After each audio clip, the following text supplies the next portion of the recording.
Who's friends with all the night dreamers talking to you at night? Gary on the radio, but maybe he's not in sight. Bigfoot's on his tail, flying UFOs, that's right. Gary's talk show radio, Wednesday, Thursday, Friday nights. If you need a friend to talk to, he will always be there.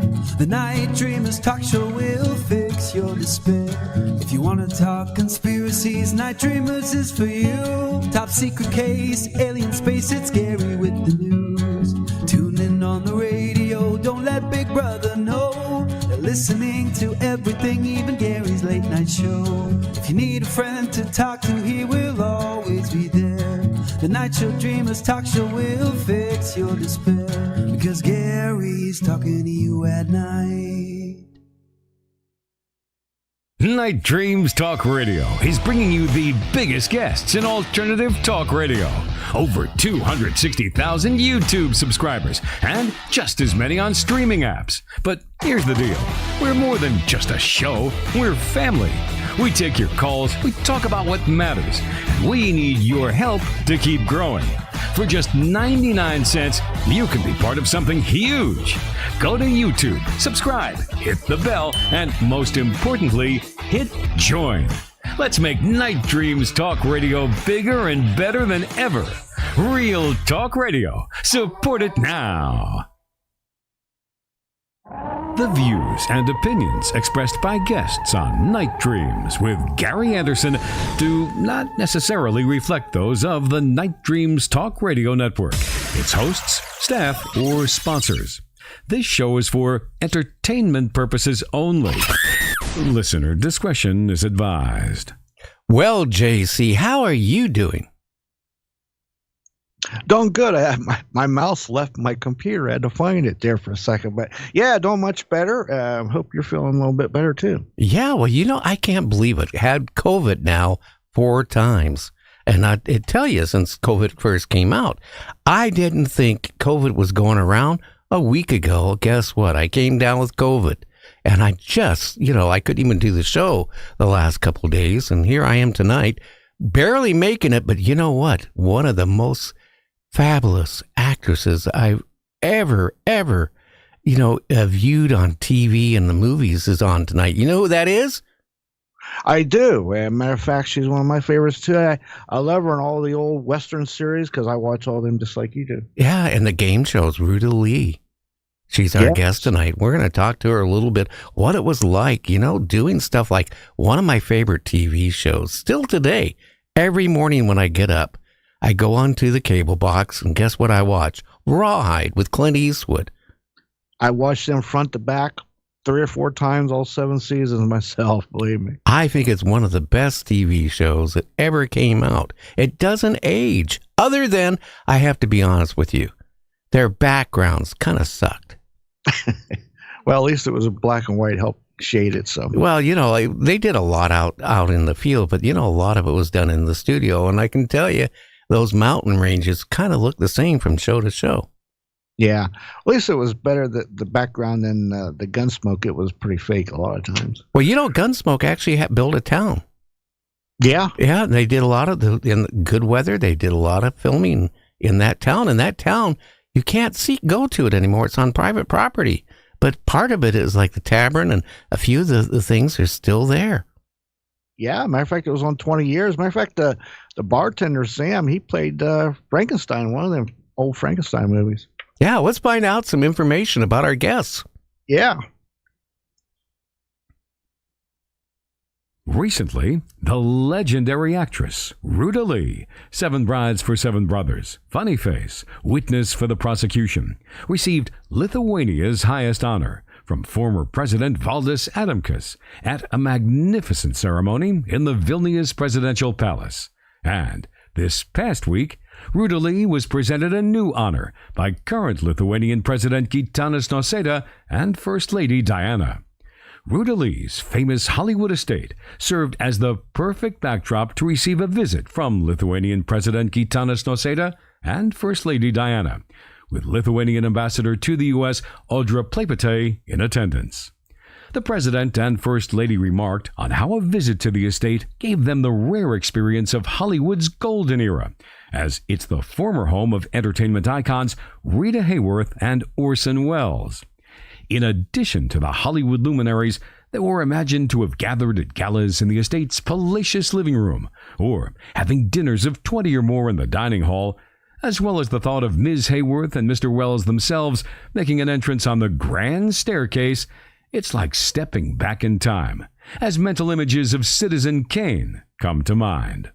The home still entertains Hollywood elite, as guests of Ms. Lee, past and present, include George Chakiris, Rich Little, Phyllis Diller, Bob Hope, Alex Trebek, Michael Feinstein, Carol Channing, Hugh O'Brien, Sally Struthers, Debbie Reynolds, members of the Rat Pack, and many more. During a recent state gathering with lunch prepared by star chef Joey Santos, Ruta Lee was presented with a gorgeous Lithuanian glass art sculpture in gratitude for her lifelong connection to and pride in her Lithuanian heritage. Well, Rita, welcome back to the show, my friend. How have you been since we last talked? Well, it sounds like I've been very busy, doesn't it? Oh, thank you for that beautiful introduction. I don't deserve it, but thank you very, very much. My life has been busy, I think, from the day that I was born. And I've taken on a lot of responsibilities besides trying to do my work as an actress, singer, dancer, whatever job comes along that I have to fill.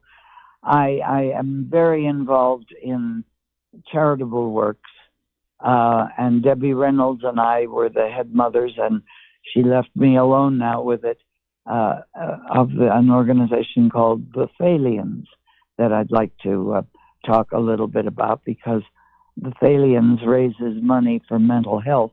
We are Hollywood for mental health, but we are specifically now aiming at our returning veterans, those beautiful young people that we send to every hellhole in the world, and they're willing to put their lives on the line for us Americans in our magnificent country. And yet sometimes they fall through the cracks when it comes to being cared for after they've been injured in some way, or PTSD or whatever. And so there's a lot to talk about besides my being very busy.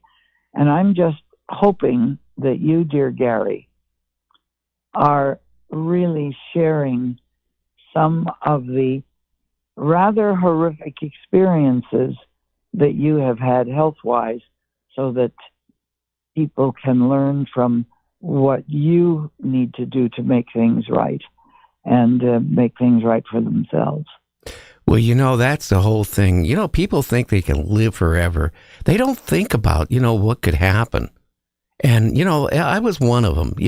I will admit, when I hit my 60s, I started getting concerned, Rita, that, I don't know how long I'm going to be here. And, I tried to change my personality, try to be more lovable to the family. But after dying twice in December, I have totally changed my outlook on life. But you know what? I'm not scared of death anymore. At one point, I was terrified, because I lost a lot of friends like Art Bell and a lot of people down the road. I've lost as good friends. And, it really concerned me. Now, I take each day as I can, and I try to do the best I can. And I want to commend you for what you do, because you know that they're cutting the VA, they're cutting all these programs right now. And these people that have served all over the world in our military, they are coming back, and they do have problems, and they need help. And I'm glad that what you do can get some of these people help. Well, Gary, we started out the Thalians as I wasn't on the very ground floor. I came in about 4 years after it started. But a group of young Hollywood types got tired of being called hard-drinking, pot-smoking asses that had nothing to contribute to society, and said, we gather around the piano and sing and dance and carry on. Why don't we put a show together sell tickets and raise money for a good cause. And so two of the girls that were very much part of that were Jane Mansfield and, oh dear, I forgot her name. I'll think of it in a minute. Anyway, we sent them out to find a good charity to donate to. And they came back to the next meeting and said, well, all the good diseases have been taken. And so they discovered a man that dealt with emotionally disturbed children, which he described one of those children as like a rotting apple in a barrel. The whole barrel can become infected if you don't take care of that one rotten apple. And they took on the case of children that needed help, emotionally disturbed children. We later spread all the way from pediatric through geriatric care and built the first building that went in at the Cedars-Sinai complex in Los Angeles.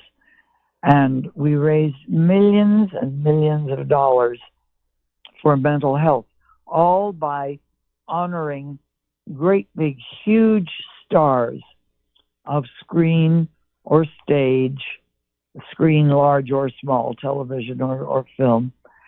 And these darling stars lent their name and their fame and fortune to us so that they helped us raise money for our charity. We have honored everybody from Frank Sinatra through Whoopi Goldberg, through Lucille Ball, through almost anybody. Well, you mentioned him, Clint Eastwood. It took me 20 years, Gary, to get Clint Eastwood to be our star of the evening. And we always ask our stars simply to turn up. They don't have to do a damn thing except sit down and enjoy a show that has been built around them and wave hello to the lovely people that have bought seats to sit somewhere near them and see the show. We've done marvelous things. Clint was very funny.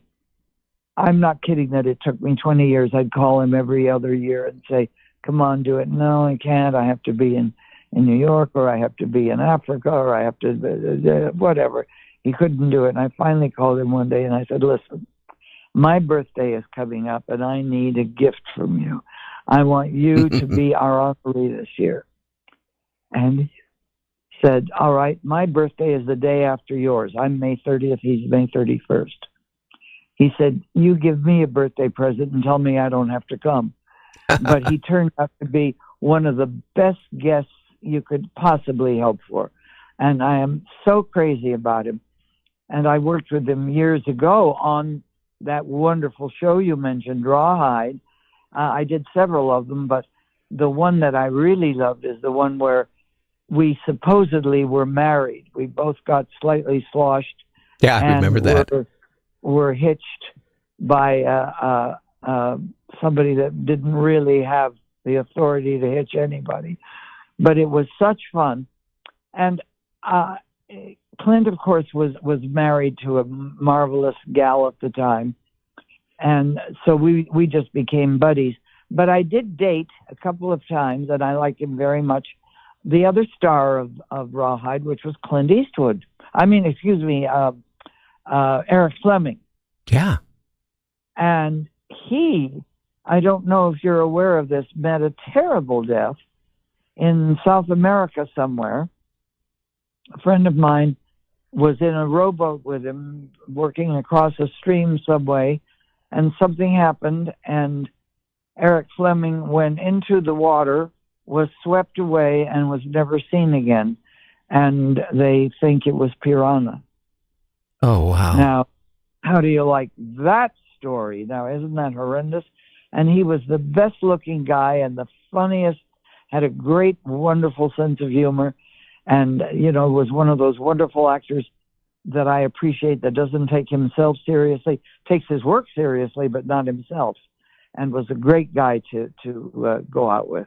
Well, he's the one that really made Rawhide. Him and Clint Eastwood made what rawhide was. Now, I'll tell you, there were shows like Bonanza, the Virginian. I think you were in the Virginian too, weren't you? Oh, yes, and Bonanza, yeah. Which of the two did you prefer, Virginia or the Bonanza?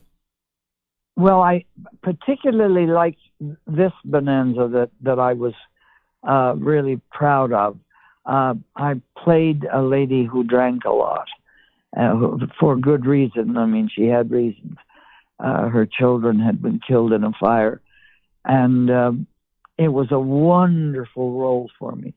Had I been a little bit smarter, I probably would have pushed for some sort of an award on it, But I liked it, and it was a great show for me. And I liked working with the guys. And, of course, Lorne Greene was a fellow Canadian, which was nice because I was born in Canada. And so we had a lot in common. And, of course, Mike Landon became a long, long time friend. Gosh, I had wonderful experiences with great people that most of your listeners were kind enough to invite into their living rooms or their bedrooms or their kitchens or their bathrooms if they're rich, and invited all of us to spend time with them. And I'm very appreciative of that. Well, Michael came out with his TV show, To Heaven, and the other one was naturally Little House on the Prairie. And by the way, on the 19th, we got Dean Butler and Allison on the show, and we're going to be talking about how nice. Little House on the Prairie that night. Yes. Well, Allison is a friend, and I'm happy to know that she's a friend of yours as well. Yeah, well, I can tell you this. When you have her on, it's an interesting show. I can tell you that. She's an interesting girl. Oh, yeah. And she does a lot of traveling, and, of course, that show never dies, which is wonderful. That's one of the beauties of working in film or television, is that even when we're gone, we still linger on, and we are still part of today. Even though they're old shows, they're repeated, and I wish we were still getting residuals. The first 13 you got something for, and after that, bye-bye. Oh, that has changed, though. I mean, but I've talked to some actors. They said, I got a check today, and then they read it over there, and it's like $13. But, I got to ask you a question. Raymond Burr, Perry Mason, do you have anything behind-the-scenes stories from that show? Well, I'll tell you one thing that nobody realizes, because he always played these kind of stern, quiet, laid-back sort of guys, and especially on Perry Mason. He had a wild, wicked sense of humor. And Barbara Hale was the same. And they were like two naughty little kids. They were always pulling gags on each other. Barbara told me that she walked into her bathroom one day, needed to piddle, and she couldn't because the toilet was filled with long stem red roses by Mr. Wonderful himself. That's the kind of craziness that went on all the time on the set. I adored him. I just thought he was a wonderful guy, and he was a gentle, kind man, and I loved working with him. Another show I really enjoyed, Twilight Zone. Do you have anything interesting to say about the Twilight Zone? Well, that was a particularly nice show for me to work on for one particular reason. Besides working with Patrick O'Neill on it, and I did go out for dinner every once in a while with our host and writer, but I couldn't date him seriously because he didn't stop smoking. It was one cigarette lit another before it was even out. His daughter was on the show, and she said he would smoke 3-4 packs a day. Easily. I frankly thought it was more. He always seemed to me to have ashtrays all around him with cigarettes lit in them, and I really liked him a lot. What a genius he was when it came to writing and coming up with ideas, and and bringing them to fruition. And I know that in one of the scenes, we were shooting at MGM on their sound stages, and the guys were up in the catwalks, adjusting lights and sound and all of that good stuff. And they lean over the rails and they watch scenes that were going on. And I got standing ovation from the guys up in the catwalks. And I thought, what a lovely thing to happen. Whenever that happens to an actor, it happens on stage, of course, when you have an audience. But when you have an audience quietly up in the rigging applauding, that's awfully, awfully nice, too, and makes you feel so welcome and like you belong in the business and you belong to that family of grips and co-workers. Just great. Charles Laughton, what was he like? I had been warned before I came into the picture about, I came in maybe 4 weeks after they started shooting. And I'll tell you the story later of how I got the job. But the makeup guys that I knew very well, because I did a lot of work in television, said, don't pay attention to Charles Laughton. He happens to be of the gay persuasion. He doesn't like young girls. He can be very testy with you. Just do your work, know your lines, do your material, and everything will be fine. And I came into the set, and they were sitting around in British tea circles, sipping and doing and whatnot. And nobody said, come in, sit down, do whatever. And I sort of stood there in my cute little dress that Grady Hunt had put together with the fur wrap and the perky little hat, very tight dress. And I thought, I wish the floor would open up and swallow me. For the first time, I was kind of not comfortable at all. Nobody was saying hello to me. And suddenly someone came along and whacked me on the rear end, and I went flying across the stage, and I turned back, and it was Charles Laughton, and he was pointing to me, and he said, "That's the best damned ass I've seen in a long time." And he became my best friend, and he'd pout if I didn't come in and say good morning to him first, taught me to play Scrabble and Perquacky and everything else. And he was married to Elsa Lanchester at the time, and they would occasionally invite me in for lunch on lunch break, because she was always trying to diet poor Mr. Laughton, and that didn't seem to work too well. But it was a wonderful, wonderful experience. That sounds like it. To have Charles Laughton kind of pay attention to me and treat me like his little baby doll was kind of wonderful. And I thanked him. Marlene Dietrich was lovely, but she was very cool. I sort of always thought of her as the ice queen. She, maybe she didn't care for younger girls, I don't know, but she was lovely and a marvelous performer and a great actress. And what I really admired about her, she knew lighting and what made her look good better than anybody in the business. Oh, wow. She really made a study of it. And of course, everybody that had worked with her had taken such care to light her beautifully. I saw photographs of her. Just the lighting was so beautiful with her. Incredible. She carried a trunk that was lined with foam and had niches for every kind of instrument.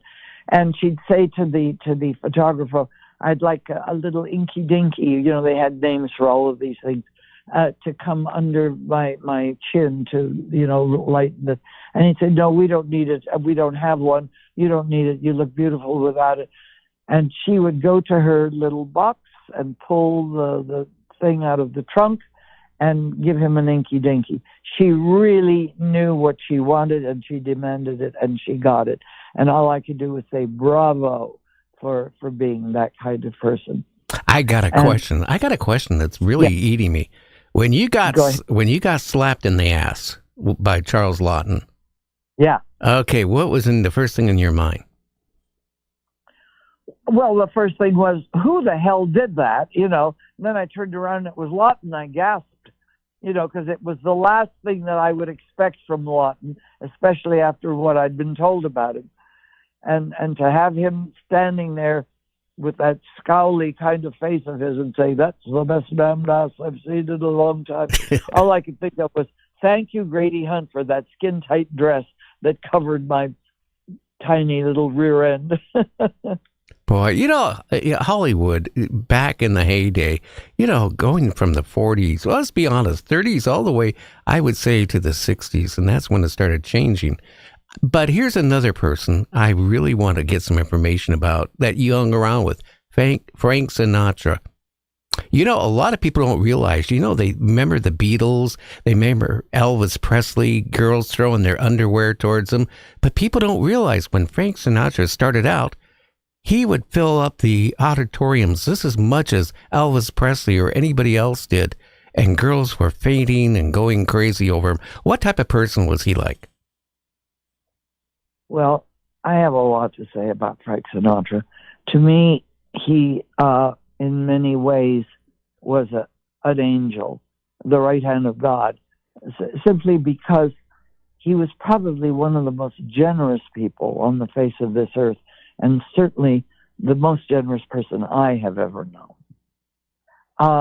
And he did things quietly. No spreading the news to the industry. He just quietly picked up tabs for people and hospital tabs and took care of things and provided cars and medical care. He was really quite interesting. Now, what I have to tell you that is a great story that I hope all of your listeners will run out and buy my book, which is called Consider Your Ass Kissed. Not only slapped, but kissed. And read some of these stories that I have. But the way I got witness for the prosecution, which is the movie that we're talking about with Marlene Dietrich and Charles Lawton and, of course, Ty Power, I had been invited by a very prominent Chicago attorney who had a home in L.A. and in Palm Springs to go to Frank Sinatra's opening at the Mocambo. And Gary, I don't know if you remember, the Mocambo was Ciro's, the Mocambo, Trocadero were places in Hollywood, the big nightclubs, all of which were suffering terribly in the mid and late 50s because television had come in and nobody was going nightclubbing anymore. And they were failing. And Mary Morrison, who owned the Mocambo, prevailed upon Frank Sinatra to come in and play for a week in the Mocambo. He said, "Okay, I'll come in. Dean Martin will come in. Sammy Davis will come in. And let's see if we can't stir up a little business." Well, I was invited to the opening. I had never seen Frank Sinatra in New York when he was having screaming idol worshipers, of the teenagers at the Paramount Theater in New York or any of the auditoriums. And we were sitting in the very front row. The stage, and nightclub stages, Gary, are very small. They're not like theater stages, was filled to spilling over with his orchestra. And he was standing on a tiny little dais in front of the orchestra. And his audience kind of swept around some almost behind him because of the way the configuration was. And we were in the front row, and I sat there totally mesmerized by Frank Sinatra. Nobody ever was, or nobody ever will be, as thrilling a performer as Frank Sinatra was live. Oh, yeah. And I was captivated. And a note came around to our host saying, would he bring me, Ruta Lee, around to meet him and his wife.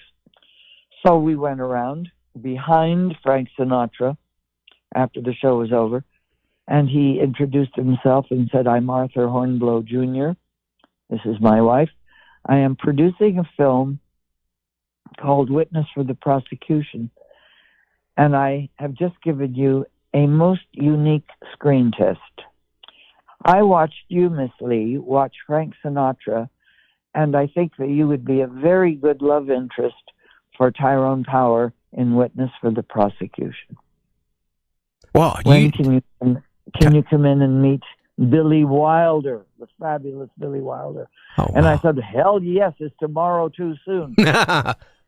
And I went in and met. They put me on film, photographed me a little bit. Marlene Dietrich took one look at the rushes and said, no, next nine. She's blonde like me. I became a brunette overnight. Okay, so that's how I got Witness for the Prosecution. Now, fade out, fade in.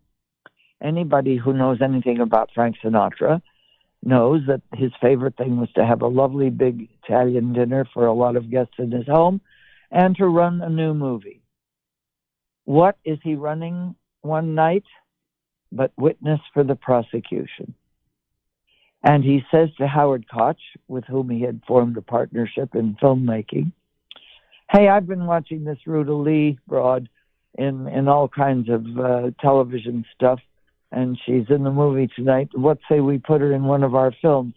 That's how I got to be his leading lady. His, Frank Sinatra, Dean Martin, Sammy Davis, Peter Lawford, Joey Bishop, the Crosby Boys, got to be the leading lady in Sergeant 3.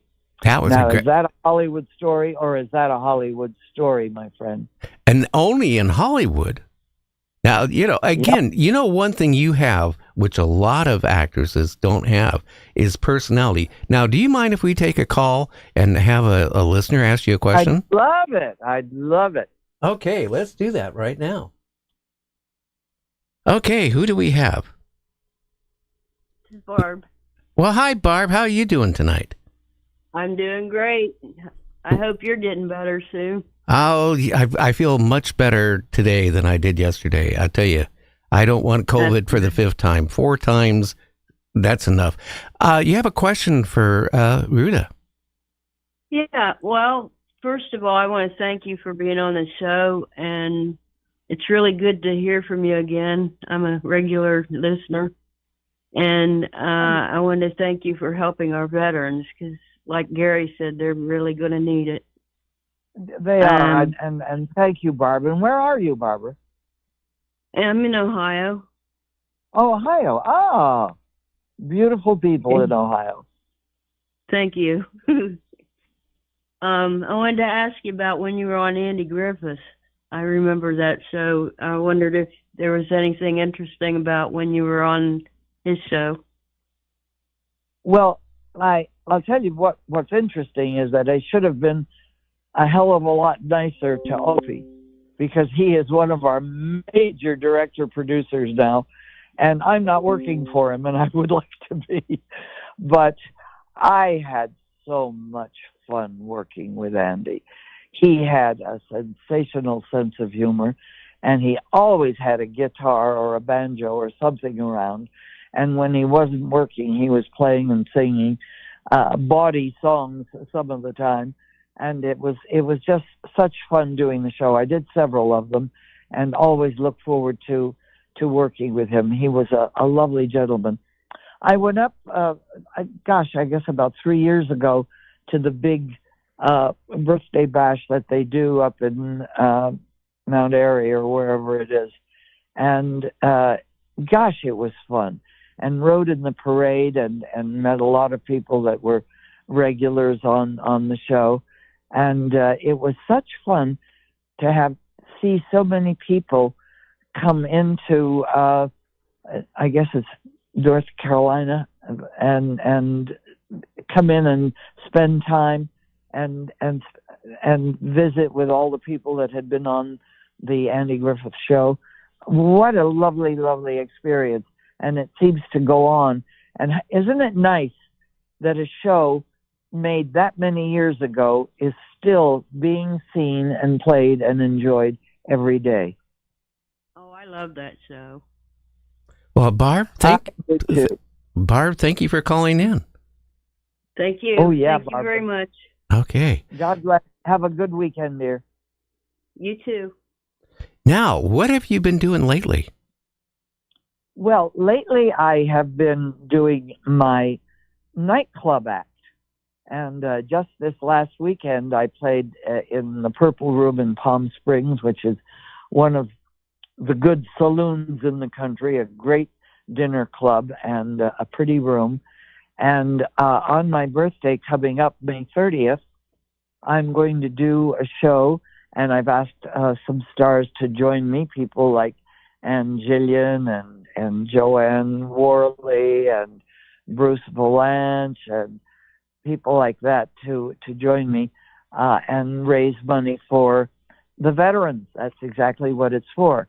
Because what we've done is we've joined up the Thalians that I was talking about earlier, joined up with UCLA and Operation Mend. Operation Mend heals the broken and fractured bodies of our returning veterans, and we Thalians try to heal. Okay. I just think we lost her, JC. Yeah, it's right in the middle of a conversation. The broken. Okay. That's who deserves it. They deserve our help. And what do you have in the future planned? Well, that's the next thing coming up. And then I promised myself something that's been on my bucket list for a long time. And that is to treat myself to a period of time, close to a month, in Tuscany, in Italy. Oh, wow. Doesn't that sound great? Can I go with you? You sure can, darling. You sure can. And we will stomp and make wine and drink it.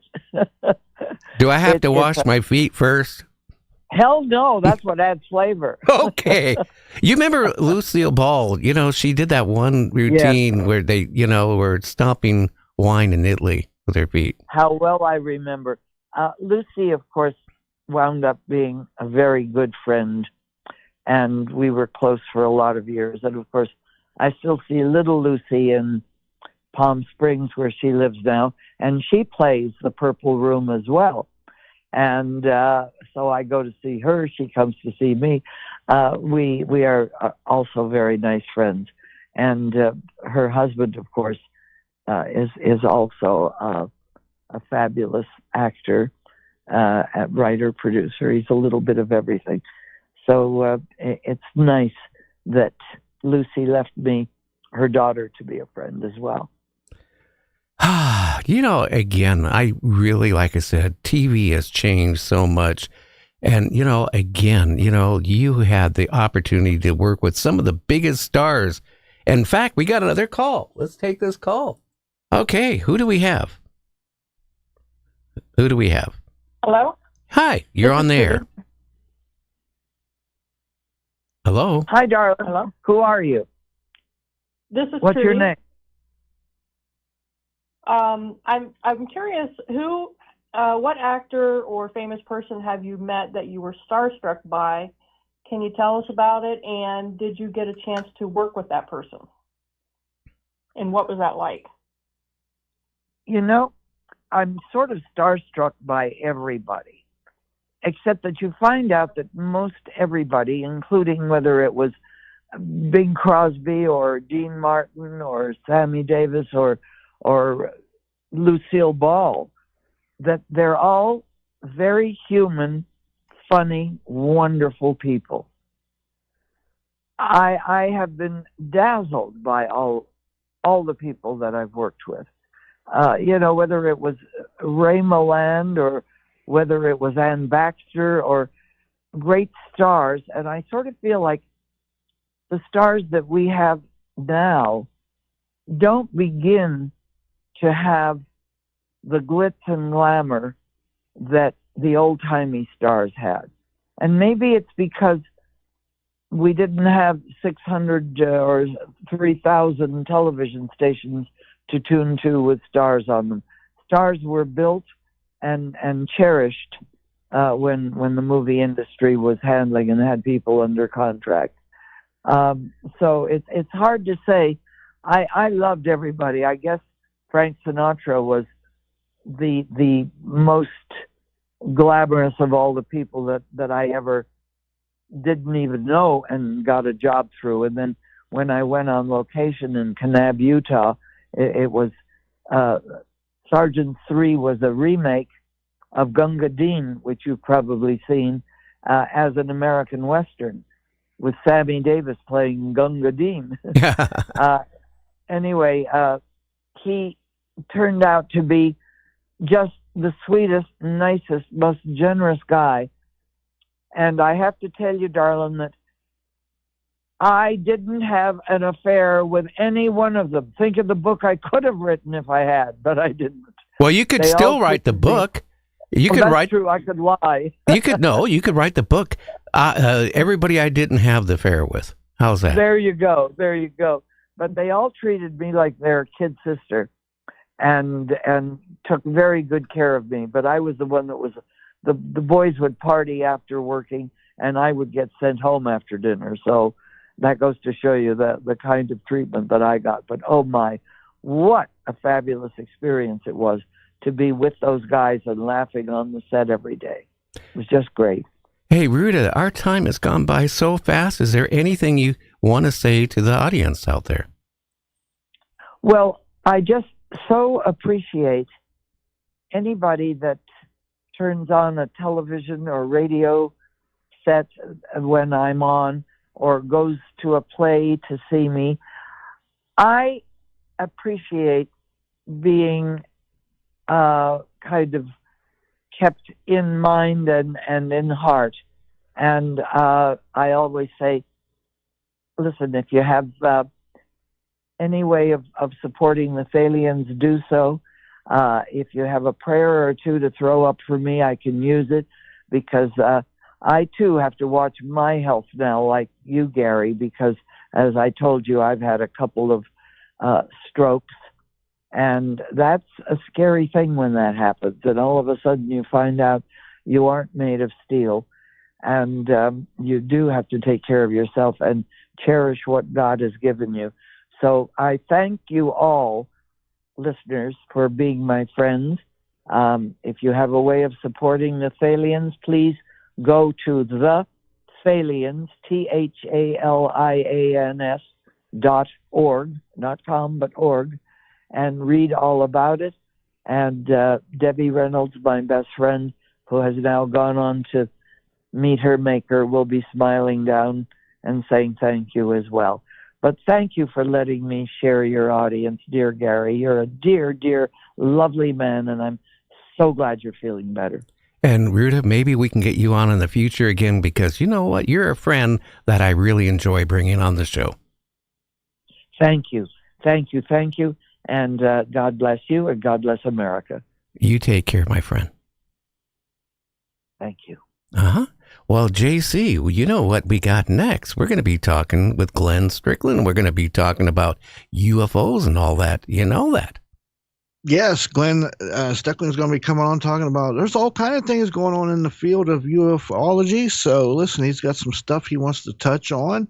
He's also had, I think, some health issues kind of like you. So we're going to learn some more. What's going on? And again, I want to thank Ruta Lee, a good dear friend of mine. And you know what I enjoy about her is she's not like a lot of actresses or actors. She's a real person and caring person. And that is why she has longevity. And I have to be honest with you. Go back and watch her on Bonanza or Virginian or, Rawhide. She was very, very beautiful, and her voice and charm and all that. Oh, yeah, I watch all them shows. That's why I was thrilled when we first got her on a couple of years ago. So, yeah, always look forward to having her. Yeah, and I became friends with her during this time. And her birthday's coming up, and she's only going to be 9 years old. That's right. Yeah, she's going backwards. Yeah. Yeah. Well, let's take a commercial break, and when we get back, we're going to be talking about UFOs with Captain Glenn Strickland. So stay tuned. You're listening to Night Dreams Talk Radio. 2025, a year of false flags or impending contact. Do narratives hidden in the Bible and indigenous stories reveal what happened last time humanity was in contact with extraterrestrial intelligence? From international best-selling author Paul Wallace, The Eden Enigma and The Invasion of Eden. Archaeological sites, enigmatic carvings, and ancient texts reveal answers from the dawn of civilization. Harvard professor of astrophysics Avi Loeb says, Paul Wallace provides a fascinating answer. Eric von Daniken says, enlightening and persuasive. The Invasion of Eden and The Eden Enigma, available now on Amazon.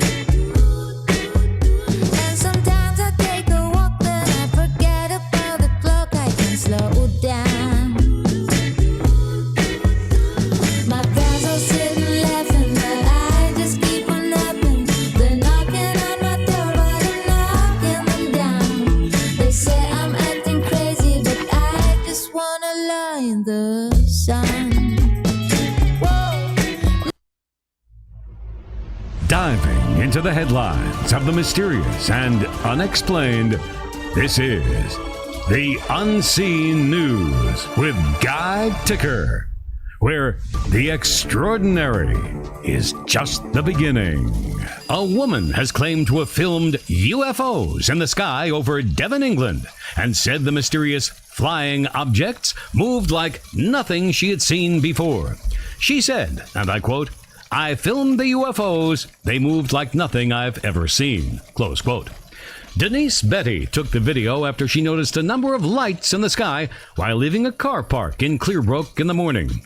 As she was getting into the car, she noticed 3 lights moving across the sky and began filming them as they appeared over the hills in the distance. Denise watched the lights in the sky for a few minutes before they vanished from the sky altogether. Devon Live reported that she added, quote, we noticed it as we were getting in the car. I saw 3 lights, got my phone out, 2 had disappeared, and then we got in the car and 3 lights appeared again and just disappeared again. Betty went on to say, quote, they floated left and right before seeming to reduce into just 2 balls of white light that floated away miles into the distance, close quote. No one can explain what they might be. And that wraps up tonight's top news story. I'm Guy Ticker on the Night Dreams Talk Radio Network.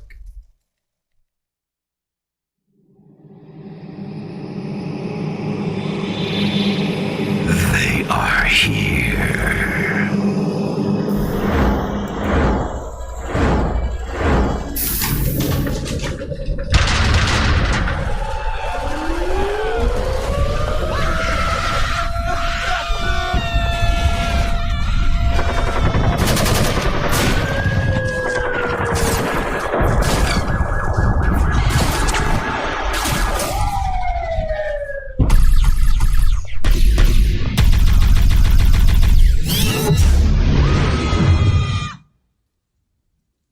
You are tuned into Night Dreams with the legendary Gary Anderson.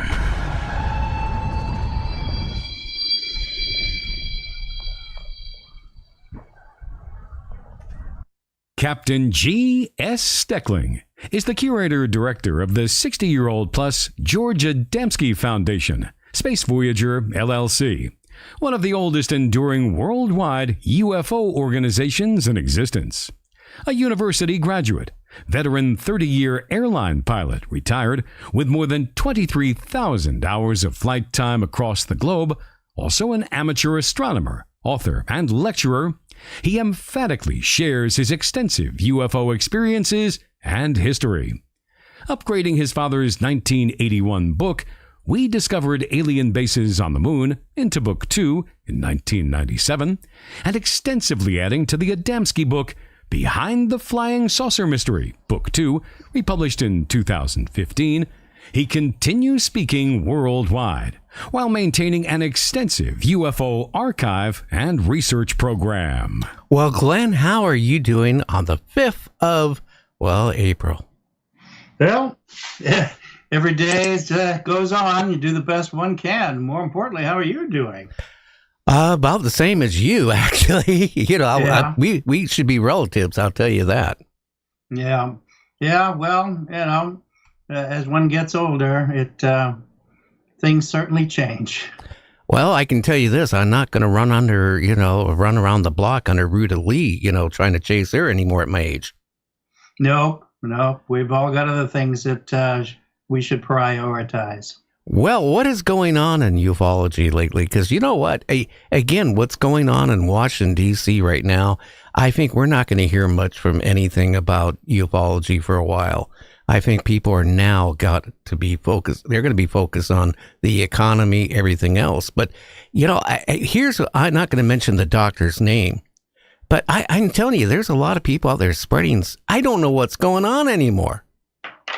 Well, I think there's a couple of issues here. First, I think we have saturation fatigue because we have the same people out there ranting and raving and fantasizing and claiming and throwing a huge stir of confusion. And I think people are heard enough of it over and over again that there's a certain amount of that saturation fatigue going on. And as you also we mentioned earlier, that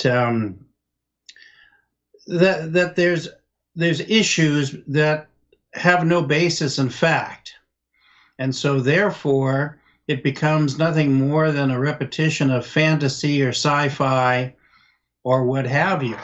And I've been lately working diligently to give people an idea that of what that they can focus on and what they can immediately discard, because otherwise, once again, you get bombarded by the plethora of all the claims out there. Well, you know what, Glenn? It keeps changing by some people.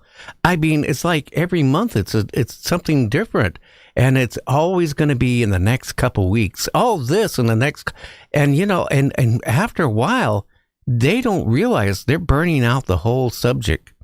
They don't care, because you have a group, just like you have in any other subject, you have a group in this field particularly that have no,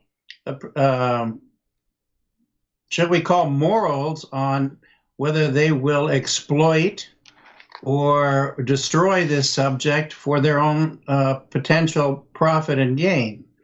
And so, consequently, the stories have to change. Otherwise, people aren't going to buy the next, series of publications or videos or what have you.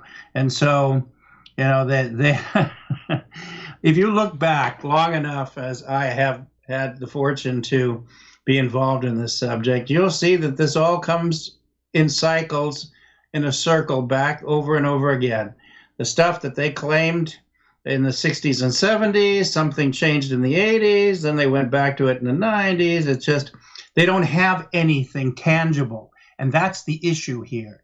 These people have nothing tangible. They go out and make ridiculous claims like time travel, which is molecularly impossible. And then they talk about beaming from one spot to another. You cannot beam a sentient being from one spot to another mechanically. It cannot be done. Hey, you know what? Think about this. Me and JC, we were talking about this about a year ago. Like The Fly and, even Star Trek, right? They would go into the transporter, right? And they would beam down. What would happen if a fly landed on them and they get transported and all broke up there, and then re-put back together with a fly mixed into it? You can transport non-sentient material, rocks, tables, mechanically transport, that is. items like this can be transported. In fact, we experimented with that after World War II by teleporting a U.S. naval vessel. Everybody on the ship was dead when it materialized in its new location. That is because sentient beings, whether animals or human beings, we have a soul, and you cannot break that apart into molecular structure and then think that you can have the power of God to reconstruct it. It doesn't work. And so what happens is when people in this field say, well, I was in my living room and then I got beamed out of there and floated along the city and then went up in the ship, I already turned it off right to begin with, because it's not scientifically or any other way possible or feasible.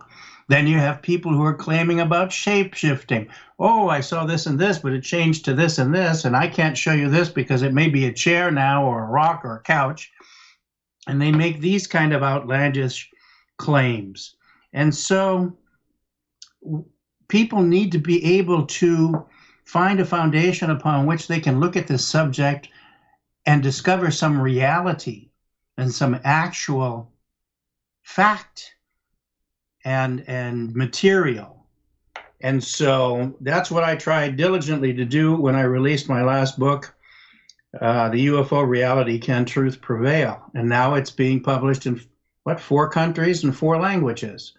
In fact, it's much better received overseas than it is in this country. In this country, they don't want to hear anything. They just want to hear the fantasy story of the creature that was outside their window, or Sasquatch or vampire or whatever the heck. They come up with anything they can come up with to get people to fearfully grasp and spend into this particular subject.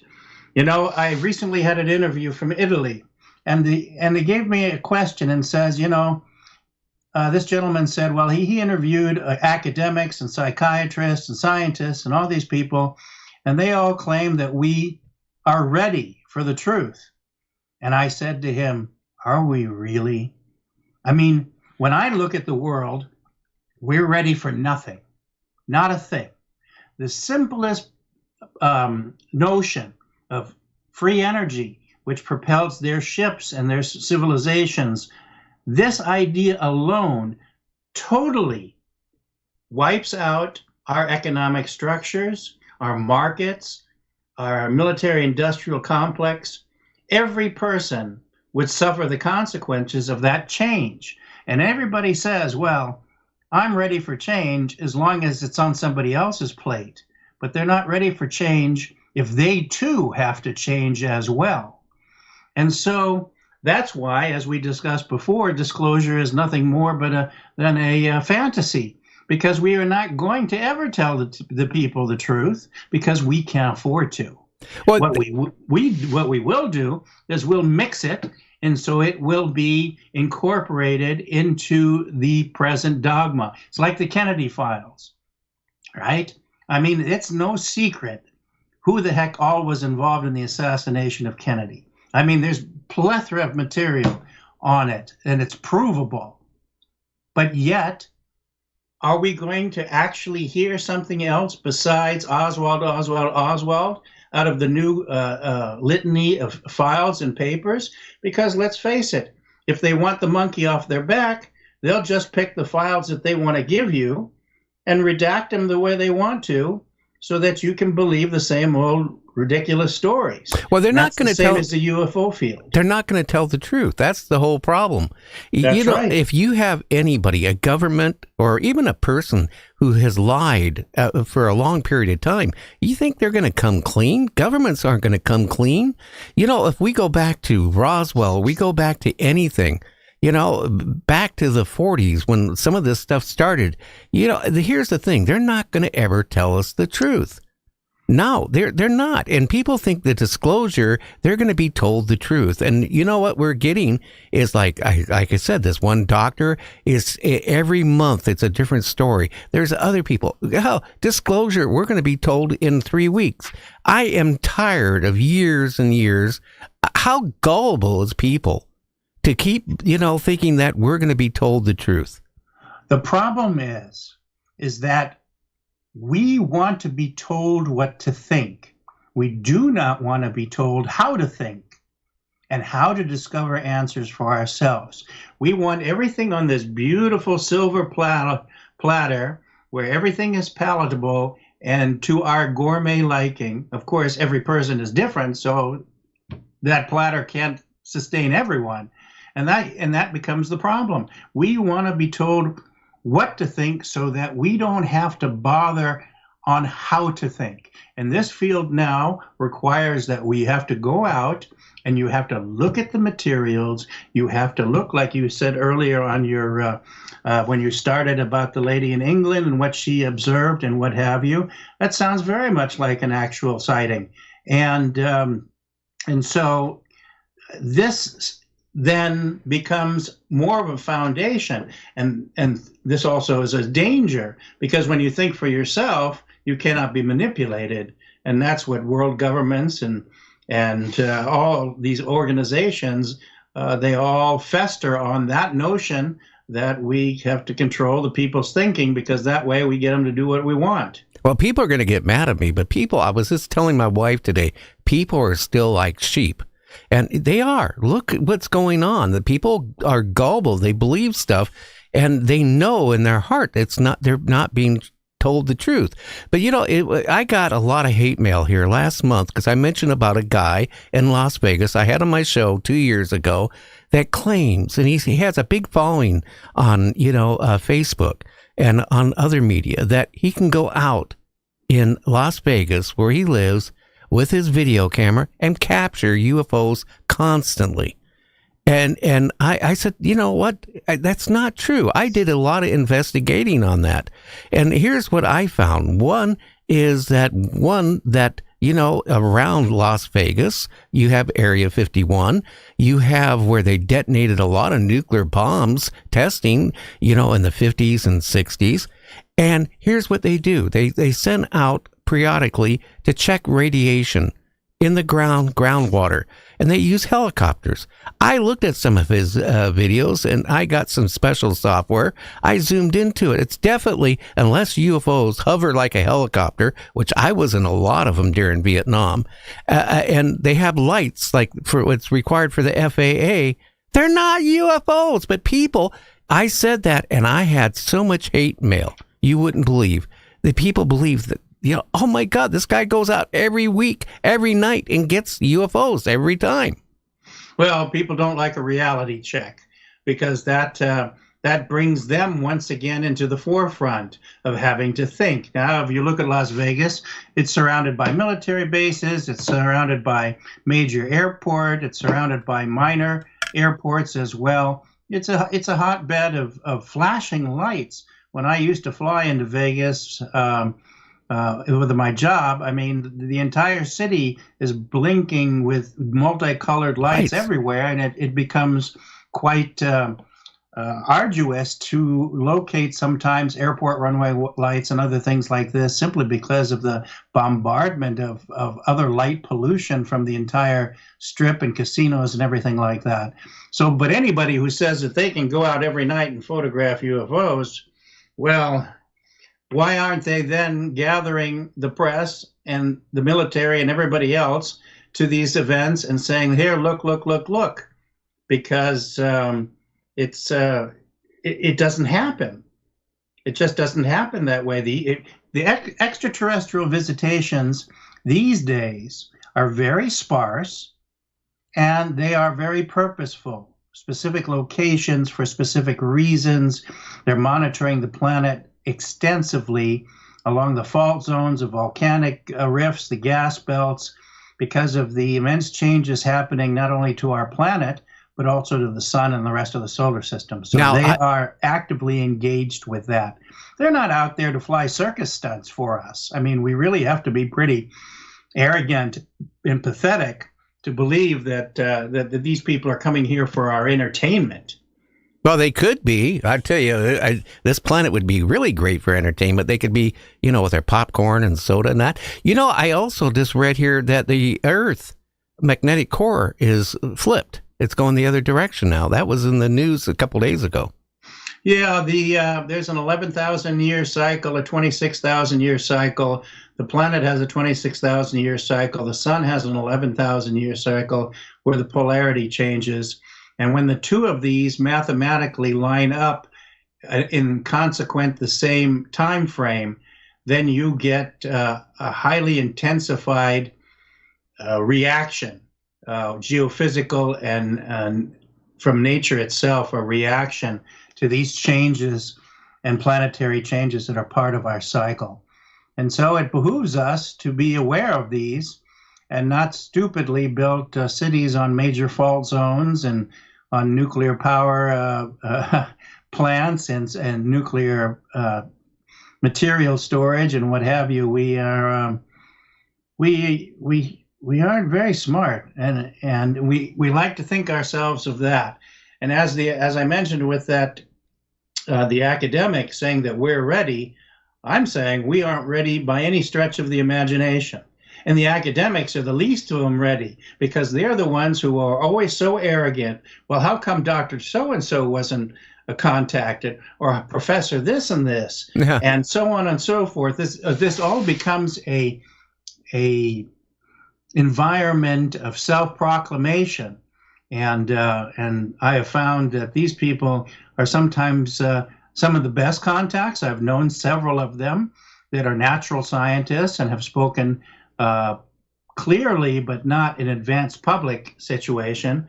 But they knew the principles and how they worked and the context and what have you. And others of them are just out there to make a name for themselves and to theorize about everything. I theorize this, I opinionate that, so on and so forth. And you know the old saying about opinions. So yeah, I know. I've been married 48 years. Here's another thing I can come to conclusion is, a lot of the people I have on the show, they said, you know what? If the population really knew what was going on, they wouldn't panic.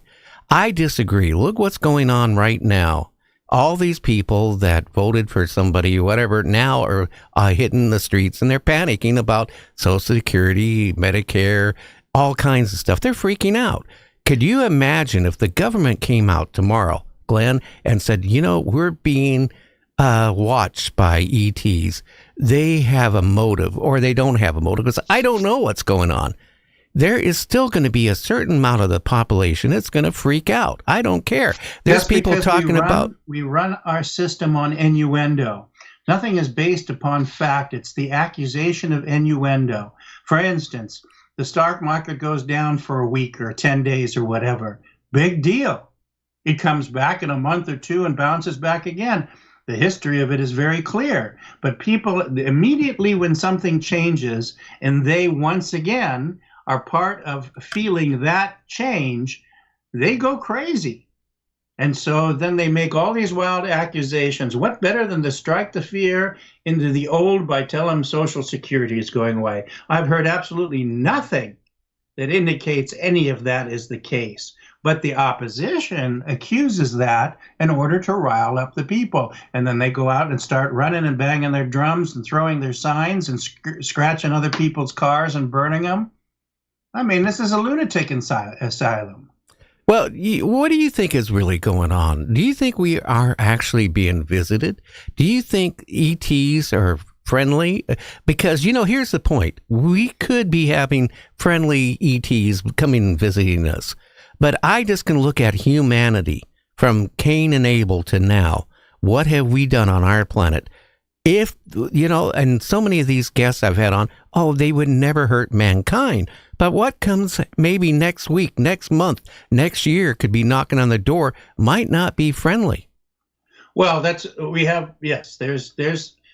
benevolent extraterrestrial visitors, which I have met, and we have some of them that are not so benevolent, but they are not anti-benevolent to the point of being murderous. What we're not taking into this equation as, if we take a snapshot of ourselves, we have progressed to a certain extent scientifically, and we have slowly dragged along our sociological evolution, but not at the same pace and same match.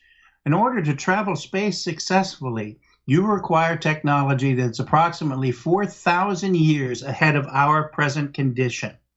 which means that the civilizations that have developed that scientific capability have also evolved sociologically and intellectually as well. And so you don't have a spaceship land and a caveman come out, or a Sasquatch, or a reptilian. I mean, the accusations are so pathetic that people don't even think about it. When is the reptile climbing out of the swamp and the bog and decides to sit down and build microchips and computers so he can make a spaceship? And they have a longer existence on this planet than we do. And so... Well, I'm more confused than anything, because I was reading a science journal just last week that the scientist says, that maybe our solar system, the galaxy, could be in a humongous black hole. Well, but here comes once again. Maybe, could be, if, we think, we don't know, we theorize. Once again, we are sitting on this little globe in the middle. Wait a minute. Some people think that the Earth is flat. If that's what they want to think, then they've got issues. And but I mean, all the pictures of the Earth are round, pictures of its globe, the moon's a globe. Wait a minute. The sun's a globe. Come on. The head guy on the Flat Earth movement one time called me up, and he was telling me how ignorant I was. He says, NASA doesn't have any pictures showing the Earth rotating. There are thousands of them. I know that. I try to tell that to him. In fact, the early pictures from Gemini and Mercury and the Atlas rockets, when they went out there, when they were doing especially the Gemini program, they got some live video footage of Ed White spacewalking and the globe spinning below him. And I mean, but that's the problem with this. People just can sling out anything. And somebody is going to be dumb enough to bite that hook, but they don't think logically. And so consequently, this whole thing becomes such a ridiculous sham. And that's the issue here. We need to provide people with facts. We need to provide people with logical, rational ideas. Space people come here to interact with us. They do so for their benefit, and they do so for our benefit. And they've been doing it for millennium of our historical record, through all our ancient civilizations, and still continue to do so today. They do so in sometimes more or less frequency, depending upon how we receive them. And we're not very hospitable these days. I wouldn't want to land on this planet the way things are going. I do a flyby and just keep going. Now, all the years you flew, all different type of jet, aircraft, passenger planes, did you ever encounter a UFO? Yes, several times. Can you describe what it looked like? Yeah, it's when the force field is on, when the propulsion system is fully activated, and the more power that it is generating, it looks like a light bulb. It generates a luminescent color, and the shape can vary from round to lenticular. There's a couple pictures from Gemini that I have on my YouTube page of the films of these, and it almost looks octagonal, and I think that's part of the atmospheric distortion. But I have seen them glowing and hovering over the Pacific, over the Amazon jungle, over the North Atlantic. My father took a picture of a cigar-shaped, what we call mothership, about 5,000 feet long, with several smaller ships around it. He filmed that out of the 707 coming back from Europe in 1966. And we have that available, and also we have made enlargement prints of the individual frames. And so, yes, I have been fortunate to be involved in having experienced my entire lifetime. Now, how about when you were in your aircraft? Did any of your equipment malfunction when you came close to a UFO? No, we didn't come that close. One time we're flying between Ecuador and Buenos Aires because the route down along South America parallels the eastern fringe of the Andes and the western side of the Amazon jungle that nestles up to it. And so, we were at cruising altitude, anywhere in the 30s, depending on our weight and the conditions of the temperature and what have you, typically around 34,000 feet. And that was the same condition over the North Atlantic, except for this particular craft came from behind the moon and zoomed towards us and then made a change in direction. And over the Pacific, I could see them above the windshield in space as they were traveling along, sometimes individually or parallel. Sometimes they move around each other or go together and then do a starburst, different directions. So it all depends. As far as being in an aircraft, I haven't been that close. I've been closer to them on the ground personally. Now, I just had somebody fast blast me. They said when you're at 30,000 feet, and if somebody is on the ground, on a deserted island, and they're trying to signal you, are you going to see anything at 30,000 feet? Everything depends upon the angle and the intensity of the signaling device.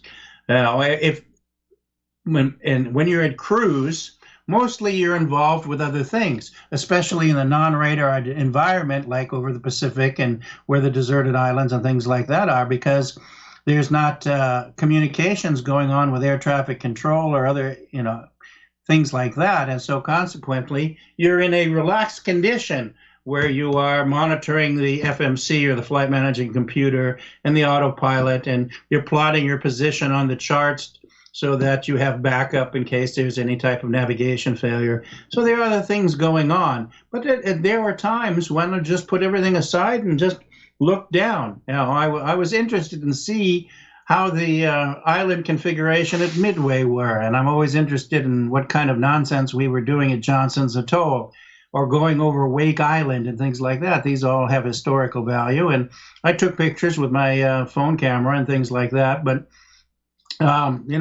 you would have to see something probably with smoke or fire or some type of high intensity flare. It just depends.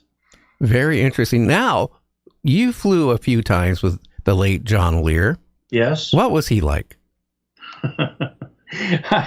I know John for much more time than just professionally flying together. He is. Did he ever tell you about the machine gun down near Area 51? Yeah, he told me about it. Then Area 52 and this and that. And then he tried to tell me that he talked to a cement truck driver that drove into this underground base that was so secret and told him all the things. And I said, John, you and I both know how the military works. You're not getting into these places without hyper security. You're just not driving around like you're going on a tour of Park Avenue. And so I quickly picked apart what he was saying, and he knew it. He also did the same thing about the moon when he decided he wanted to jump on that bandwagon that we didn't go, and the pictures were all fake, and I have original pictures in my safe from the 70s, and I met him in Laughlin, and I sat with him and his daughter, and I took these 10 by 15s out, Hasselblad, high gloss, high definition photos, and I said, you tell me this is fake? And he says, no, that's the real thing. I said, so why in the world do you tell people this? So John had some information, but then John, when he couldn't get any more notoriety or anybody paying any attention to him, then he was quick to jump on somebody else's bandwagon, hoping that would take him in front of the camera again. So he had, he had some ego issues. And when we flew together, I remember the first time, we greeted each other. We got every cockpit, everything ready. And then while we were out on the way, he says, well, when we get to the layover, I want to pick your brains. And I said, you might not like what you find. But we flew quite a few times together, and then I visited him in his home in Las Vegas. And so, the problem is, once again, when you're using yourself to promote yourself, you better make sure what you're telling is true and not just something that you have thought is just something you can repeat. Because unless you can verify something, you shouldn't be repeating it, because all it is hearsay. Yeah, but it made some interesting radio time, I can tell you that. Well, I know that, but, it's depend. Once again, did it do something of progress, or did it cause more indecisiveness and more confusion? And I'm willing to say the latter. Yeah, but it was still interesting. I tell you, I really miss him. I talked to him just a couple of weeks before he passed. And, again, interesting person. The moon, your father, wrote a book about the moon. What is going on the moon? Well, the moon, I mean, it's not just the examinations of the photographs, whether they comes from the Lunar Orbiter series all the way through Apollo. And then we have, in the more recent years, we have LRO, which is a high-definition satellite mapping photography of the entire lunar surface. And they have mapped the Apollo landing sites, and you can still see some of the equipment sitting down there. So that blows away those who said we didn't go either. And so we have found that over time of putting together information, first of all, there's a light lunar atmosphere. This atmosphere is driven by solar wind and also the high and low pressures along the lunar surface. That's why the flag flaps when you see that initial planting of the flag by Apollo, because there's some movement of atmospheric pressure.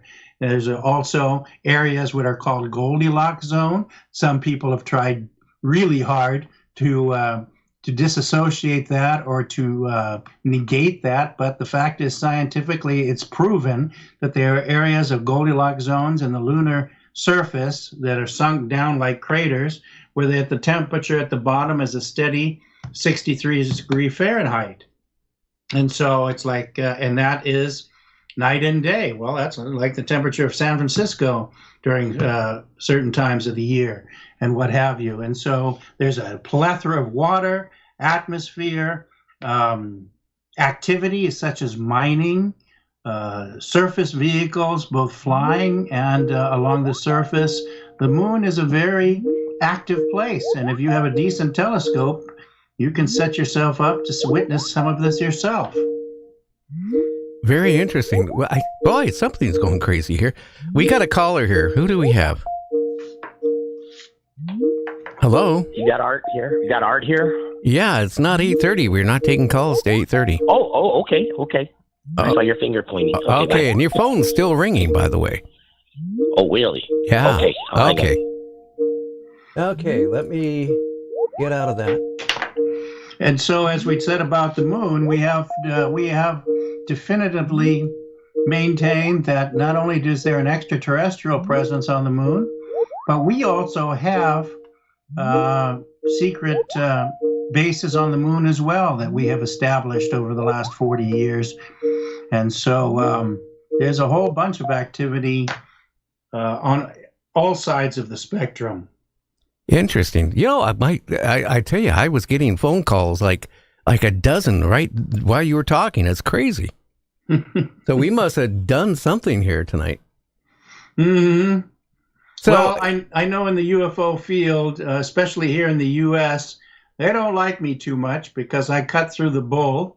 I go directly to the subject. I provide the facts. I don't make statements that are based on innuendo. And I don't say anything that I'm not prepared to stand up for or prove. And so this makes me undesirable in many of these conferences anymore. I used to do them through the 90s and early 2000, and then I shifted to Europe and did overseas, Japan, Australia, and things like that. But in this country, they really don't want to talk about anything realistic. That's a shame, too, because, like I've told you before, I've been doing this since 1970, doing talk radio. And here's the thing, I've heard it all. And it's just a repeat. And here's the thing, people don't want to hear the truth.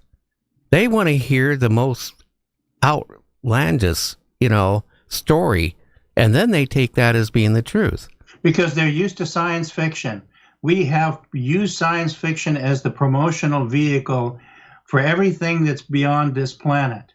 And when you look at it, all we do is promote horrendous activity, horrendous creatures, threats and fear and whatever, whether it's, Independence Day or Armageddon or Alien or God, you can go through a list of this stuff. All of them have to do with a negativity. There was very little of any positive result. The first movie, The Day the Earth Stood Still, in 1951. There was a movie and a television series called Starman. Yeah. I believe it, with bridges in there. That was exceedingly well done too. But that's you can name it on one hand, and with all the other stuff that's full of nonsense, it's hundreds, if not thousands. But how do you know who to believe anymore? That's the part I'm really getting frustrated.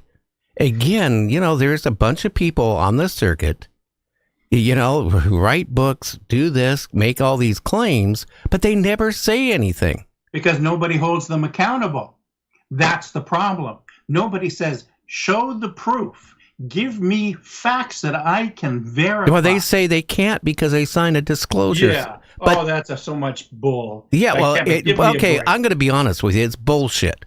Because if they go on and tell what they're saying and write a book about it, okay, but yet they won't give us any meat to it, to the pie. I mean, it's this bunch of hearsay. That's all. That's exactly right. And when we look at some of the media, the hearings that were held, and the so-called whistleblowers, anybody who has any knowledge of the military situation knows that you sign secrecy papers. And if you're going to write or publish anything, you have to submit that to your high command. They have the right not only to see it, read it, vet it, edit it, and everything else. So there's nothing that these so-called whistleblowers are revealing that haven't been predetermined by their superiors already. Well, how can a listed man, I'm not going to say who, but how can a listed man go from being a listed man in the service to running a department? I don't see how it's possible at all. I remember this, the story. Here's a famous one. We've got a guy who's dying, and he's going to tell the story of everything because he has nothing to lose. He's dying.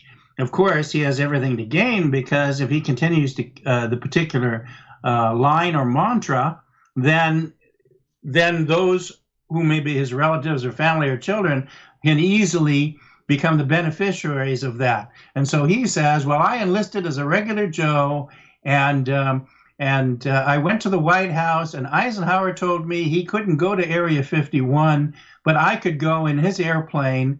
And I'm sitting there, and I'm thinking to myself, who is the moron that actually believes that? The guy is a 5-star general and president of the United States, and you think that Mr. Enlisted Private is going to go to Area 51 because they refuse to let him go? We know for a fact he went there and visited. And so they tell you this BS story, and believe you me, it's not the general public only who bid on that. I talked to a science friend who's now passed away in New Mexico, and he called me the same day, said, oh my God, look at this list. And I said to him, Eugene, you've got to be kidding me. You're smarter than this. And I started to pick apart the story and the time sequence, and he says, well, then it's not true. I said, no, it's not, and you should know better. We have people who are reactionary. That's the issue. Well, I had a 2-star retired Air Force general who was going to, 2 years ago, I was talking to him, and I spent probably 3-4 hours altogether talking to him. He was writing a book, but he couldn't get clearance from the Pentagon, from the military, to finish the book, so he gave up on it. But, again, how could other people be writing these books? And again, if a 2-star general can't get clearance for his book, how can other people get clearance to put their books out? I can tell you this, if somebody's not being truthful, you know what? They're going to like it all the better because it's more misinformation. That's exactly what it is. It's meant to confuse the subject because there's a purpose behind extraterrestrial visitations. It's the benefit of our society and mankind. And we don't want our situation to change. We control micro and manage like crazy everything that goes on in the world. How much arms we produce. We have to have a little war over here, so we'll stimulate that up a little bit. Then we can transfer this back and forth. Money can flow. Markets can go have a heyday. And so, consequently, as long as we can keep unfocused or diffused, then we don't look to the reasons of the benefits behind the visitations. All we do is react to the sorry fantasies of some of the people in this field. And you're so right. We need to take about a minute break. We'll be back with our great friend. So stay tuned. You're listening to Night Dreams Talk Radio. With you, I can be sad with you. Just take my hand and fly up through the dreams where the skies are so clear. With you, I wanna stay with you. With you, I love the way that you love me today. Let's run up through the fields where the sun shines and heals. With you, I wanna stay with you. It's been so cold since you. 2025, a year of false flags or impending contact. Do narratives hidden in the Bible and indigenous stories reveal what happened last time humanity was in contact with extraterrestrial intelligence? From international best-selling author Paul Wallace, The Eden Enigma and The Invasion of Eden. Archaeological sites, enigmatic carvings, and ancient texts reveal answers from the dawn of civilization. Harvard professor of astrophysics Avi Loeb says Paul Wallace provides a fascinating answer. Eric von Daniken says enlightening and persuasive. The Invasion of Eden and The Eden Enigma, available now on Amazon. You are listening to Night Dreams Talk Radio Network, the home of Night Dreams Talk Radio, with Gary Anderson, syndicated worldwide.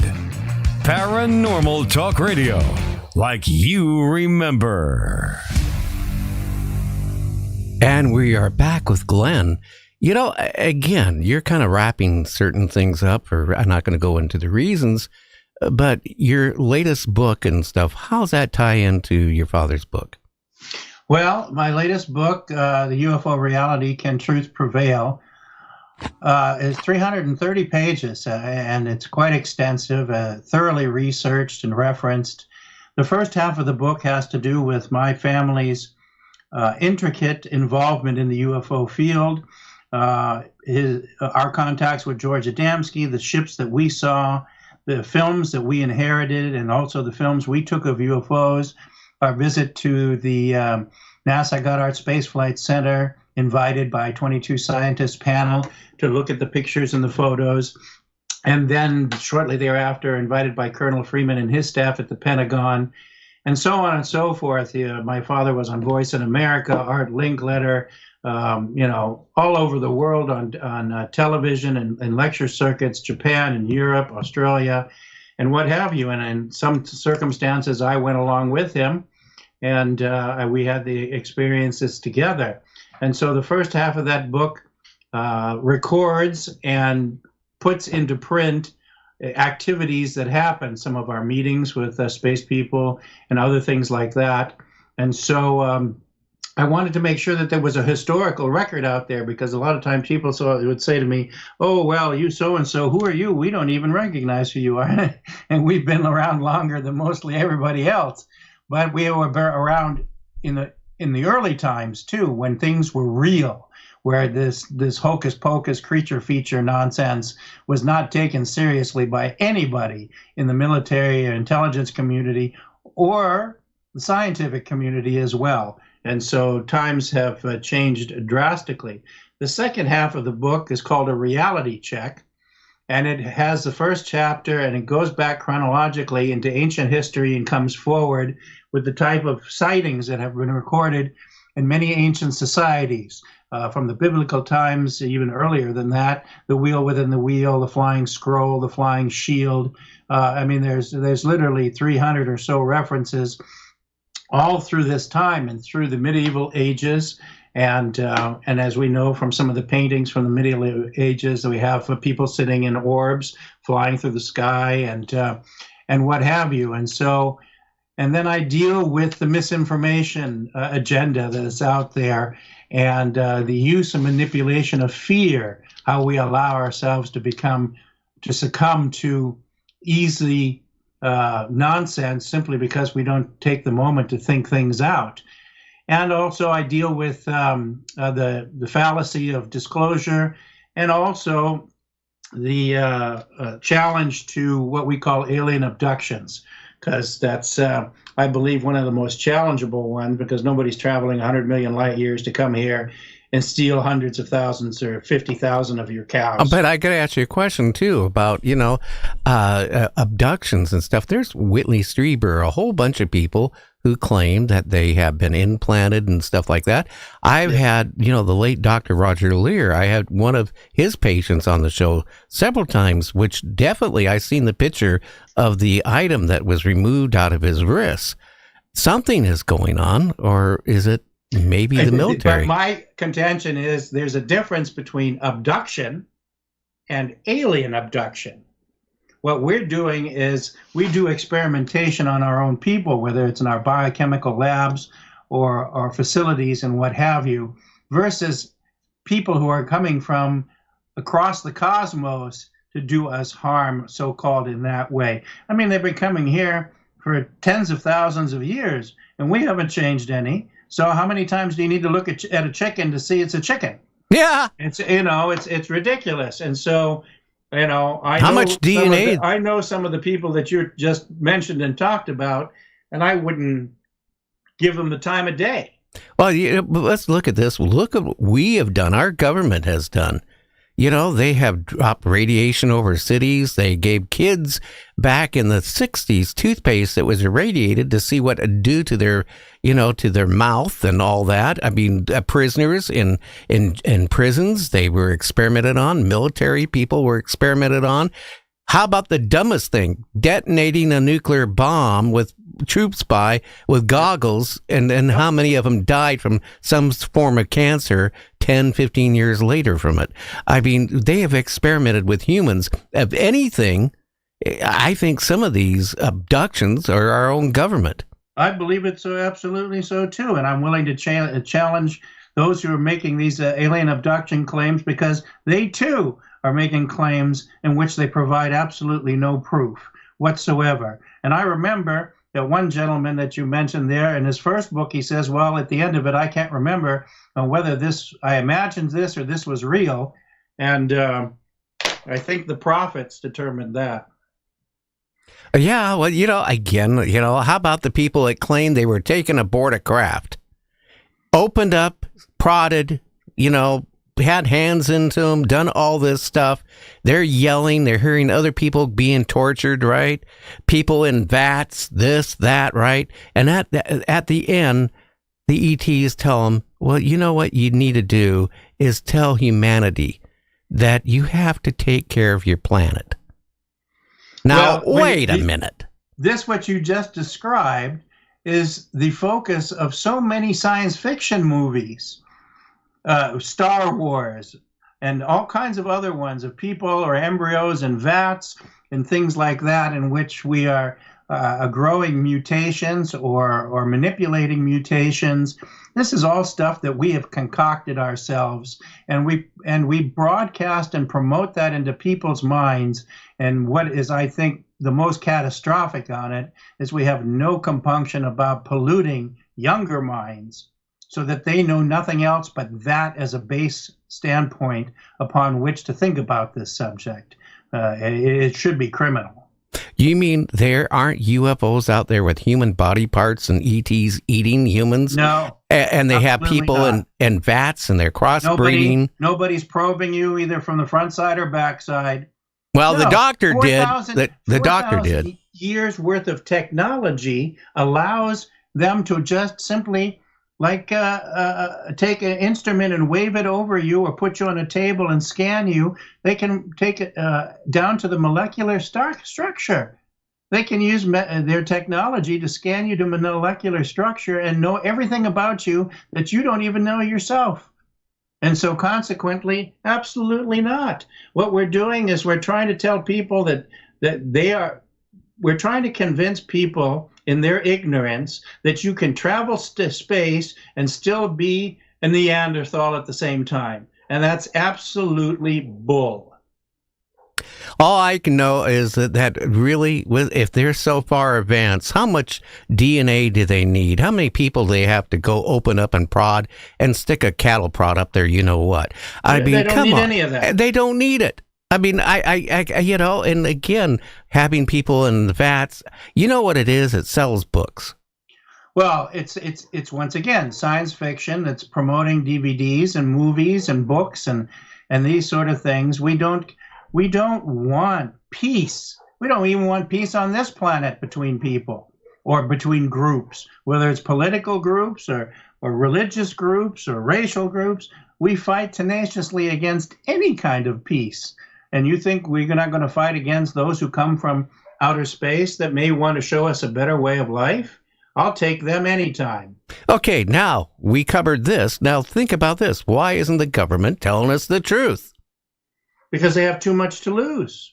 As we mentioned before, just alone, the truth of electromagnetic free energy changes the entire structure of our planet. And it definitely changes their power structure. And these people have no intention of giving up their power or their wealth. And so it's very simple. Well, you wouldn't need the power company if you could have a little box in your garage and it powers your whole house. That's exactly right. Exactly right. And you couldn't be charged for it. Or the same with your vehicle. Just think about that. No more pollution. Well, hydrogen power is the next thing that's coming up that actually should have been a forerunner to EV. Hydrogen propulsion, we had the developers of engines where you could just pour water in it, molecules were separated and ran the engine. We had a gentleman in Florida who did that, and the military came down there and he went to the base and demonstrated it in a tank. Just filled it up with water and boom, off it ran. And then he went to the Pentagon, and then all of a sudden you didn't hear anything more about it.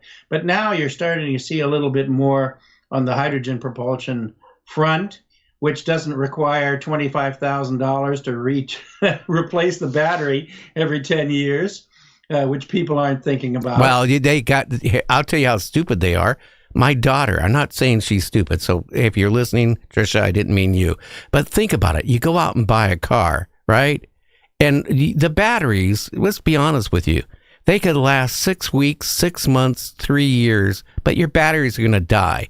The way that these cars are designed, especially the one that starts with a T, they're disposable.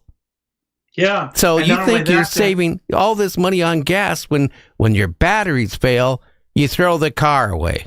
Well, they're susceptible to temperature, too. And places water. Where you have low climate, the battery simply dies, and that's the end of it. You know, whether it happens to be in Alaska or Canada or certain areas of North America, when it gets down in the minus 20s and things like that, the car's worthless. Now, I'm going to tell you a little story. My dad invented this solid-state ignition. He was stupid. He worked for Boeing's. He notified a company. They sent out their engineers. Long story short, my dad sold the technology for $250. This is years and years and years ago. And he was happy. Yeah, well, you know how wealthy he would have been today. The second is hydrogen. He was playing around with that, running his car on water. You know, and again, the big powers at Boeing threatened him with his job to knock it off. Yep. That was it. I remember they came to the house, threatened him. and said, Oh yeah, all the big corporations did that, whether it was Westinghouse or Edison and all of those stealing Nikola Tesla's inventions, threatening him, and the government and everybody else, because when it came to big money, your life isn't worth a nickel. That's why I always laugh at these UFO people that are running around. There's one in particular with a couple bodyguards and saying, "Oh boy," this is how he starts the lecture. "Oh boy, what I got to tell you is so unbelievably controversial and secret that I have to be protected my life from being taken." And I said to myself, "You've got to be kidding me. If they want you dead, you're dead yesterday. It is that simple." And then I listened to what he had to say, and I said, what the heck, there was absolutely nothing there that was controversial over any value whatsoever. And so it's the same old bait and switch. Well, I can also sum this up real quick. I remember Boeing security, and I was a young kid when this was going on. Young. I was probably 8, 9 years old, 10 years old. And the FBI, they came to my house, my dad's house. They confiscated every piece of paper, everything he was doing. And he was threatening with his job, that if that's how they operate. Oh, I know. Yeah, it can be a very inhospitable planet.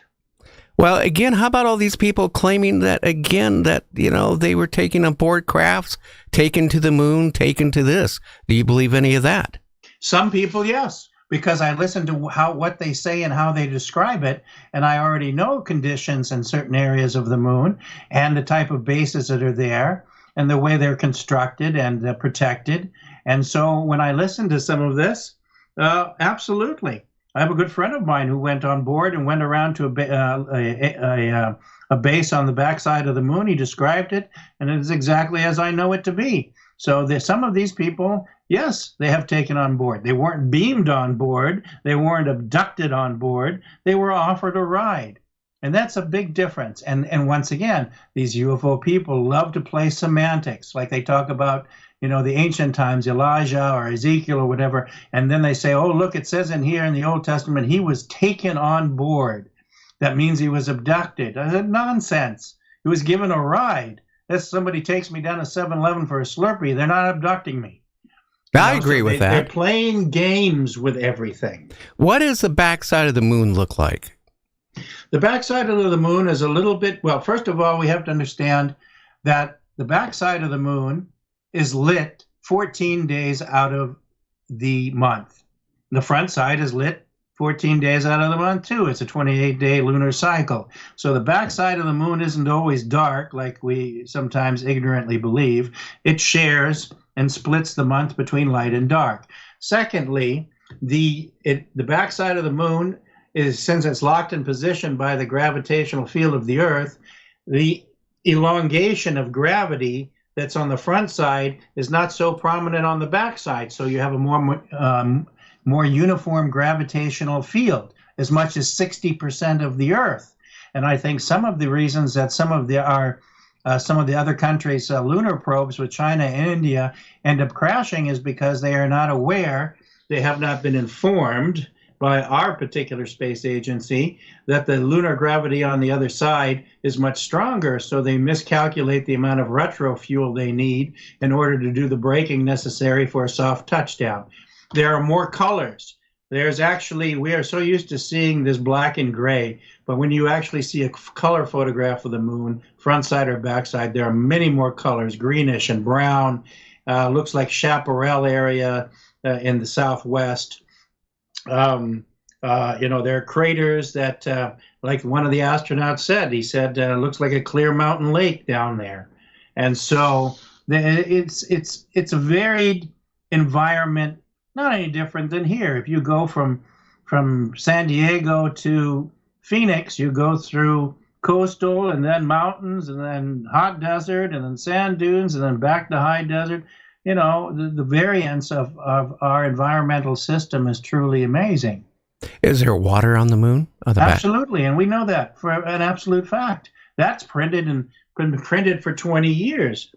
And in fact, they say there's enough water inside the moon to cover the entire surface to the depth of 50 feet. So absolutely there's water on the moon, which tells you another thing. In order to have water, you have to have a temperature higher than 32 degrees to melt it. So the ice has to melt to water, which means you have to have a greater fluctuation of temperatures than we're willing to admit. Well, then we're being lied to about the moon too, aren't we? Oh, absolutely. Well, we're lied to about everything. Well, is the moon flat? No, the moon is, you can look at it yourself and see that it's not flat. Well, John Lear said there were structures on the moon where, even smoke was coming out. Like, it looked like smokestacks. Is that? Yeah. Well, I know that. Hey, he got some of the information from my fathers, from the pictures that we acquired. And so, yeah, there are devices on the moon. There's one device that looks like a giant Van de Graaff generator, which has two big arms with a big circular ball in the middle of it, sort of like the device that was in the movie Contact with Jodie Foster, and so it kind of looks like that, and it's a large power generating or power collection area. Some of the pictures in our book shows areas that look like giant oil containers, like they're not having oil, obviously, but they look like one of those shell facilities where all those round constructions are, and it may very well be where they're collecting their water and keeping it like we have it on open reservoirs here. And so, yes, there is a whole number of investigators talking about the moon and the type of structures that are there, well, both extraterrestrial and both ours. Yeah, that's what I was going to ask you. Do we have some bases on the moon? Yes, absolutely. If you look at the material from Alternative 3, which was a book produced many decades ago, they talk about our lunar construction.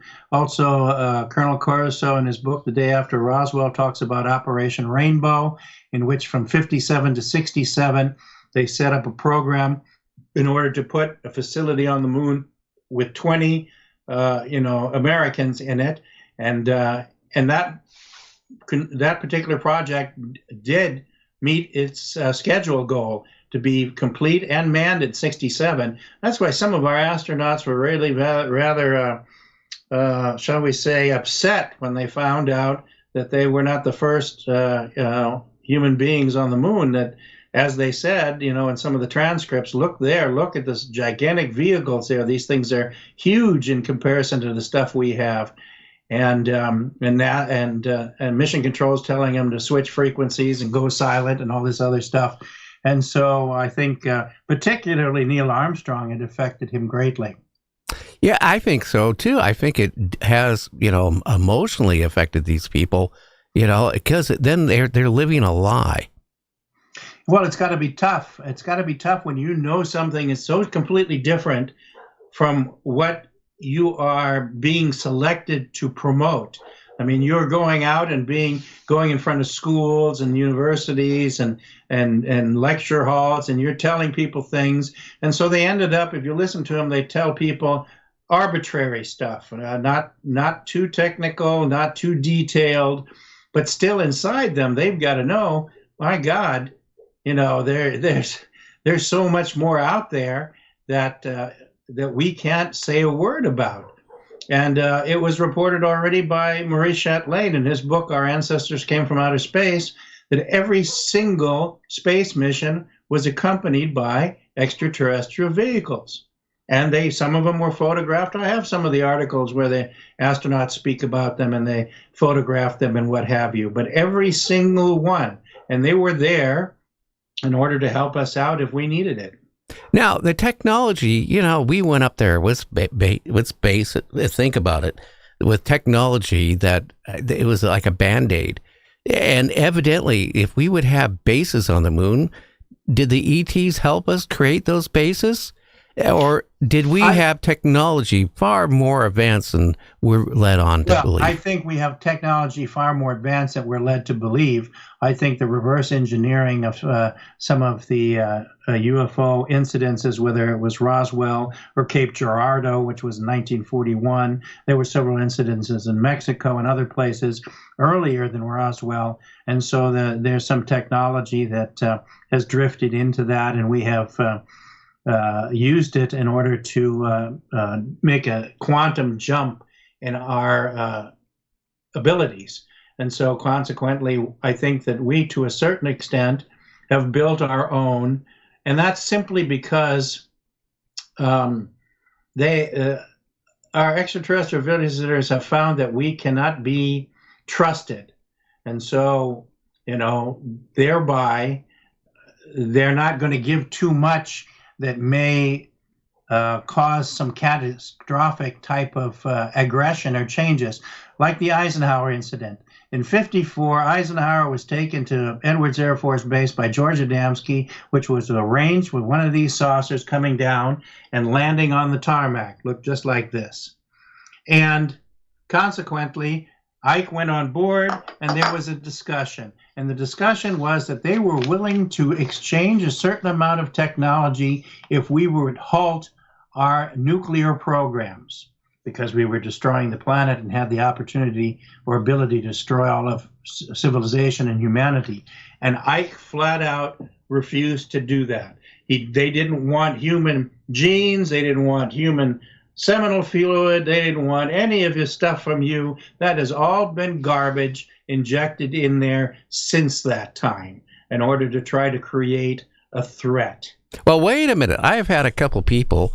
One of them was testified in front of Congress. It said that he witnessed, along with some other Marines, an ET loading up humans to take them off world in cages. Well, if people want to believe that, let them do it. I know better, and I certainly am not wasting my time with that. The whole point is, who do you believe anymore? I mean, well, you have to see if it follows the MO, the agenda of our intelligence communities is to confuse the people and strike them with fear.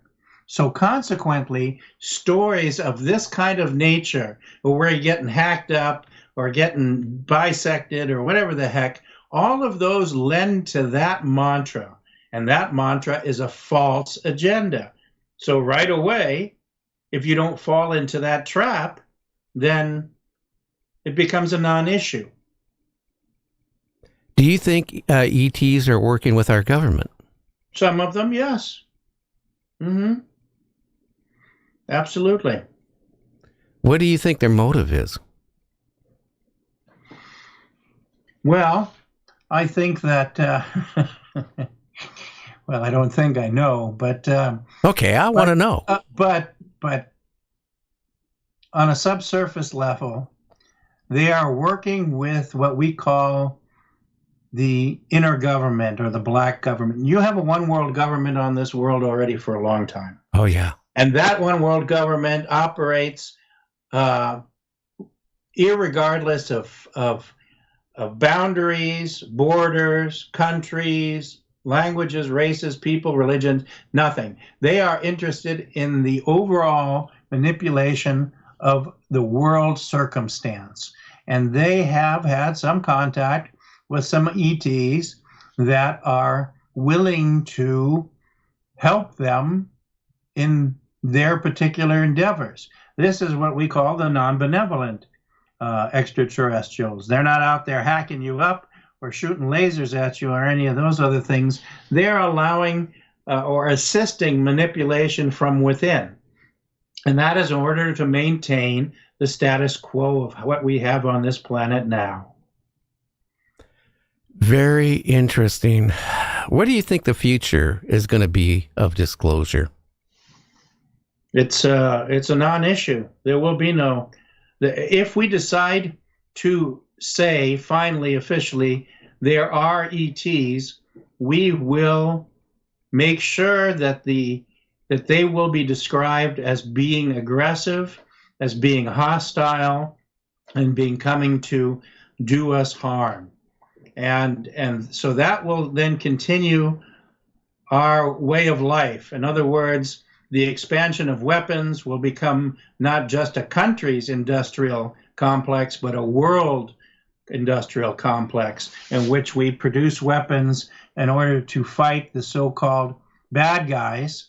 And then, of course, in between, we use it on each other to experiment to see how well it works.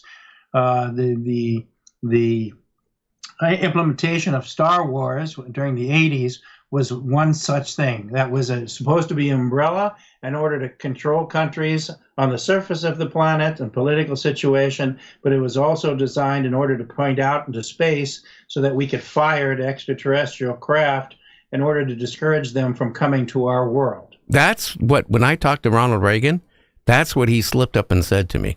Yeah, he knew.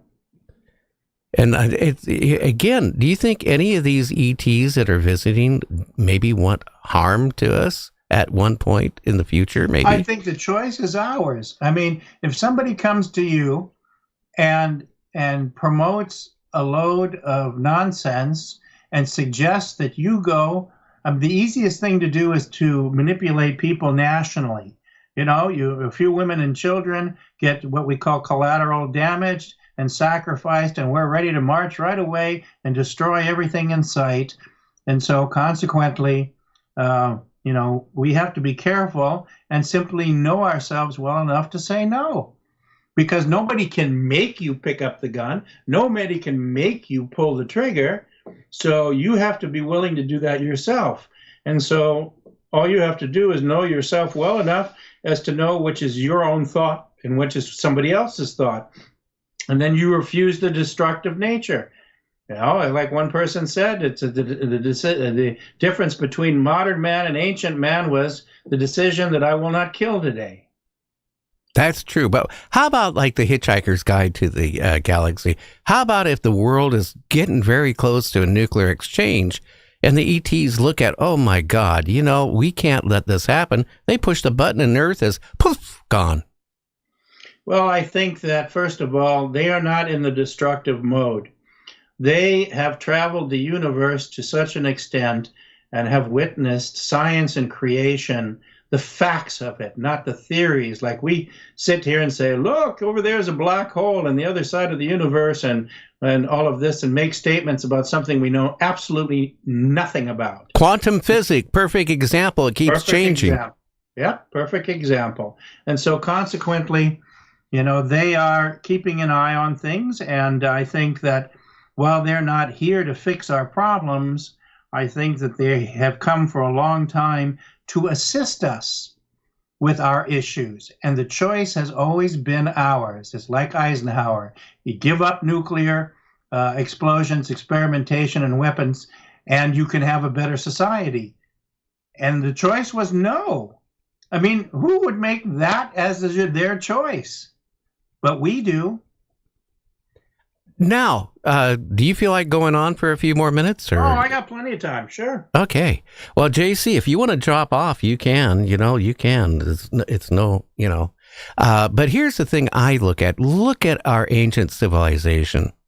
The pyramids. There's been a lot of talk on TikTok and on Popular Mechanics and everything else here this last couple weeks about they found some weird structure under the pyramids, technology. Now, is that a lost civilization, or were we ever helped by ET? Because I don't think we had the technology to build the pyramids and the Great Sphinx and all this stuff. That's old information.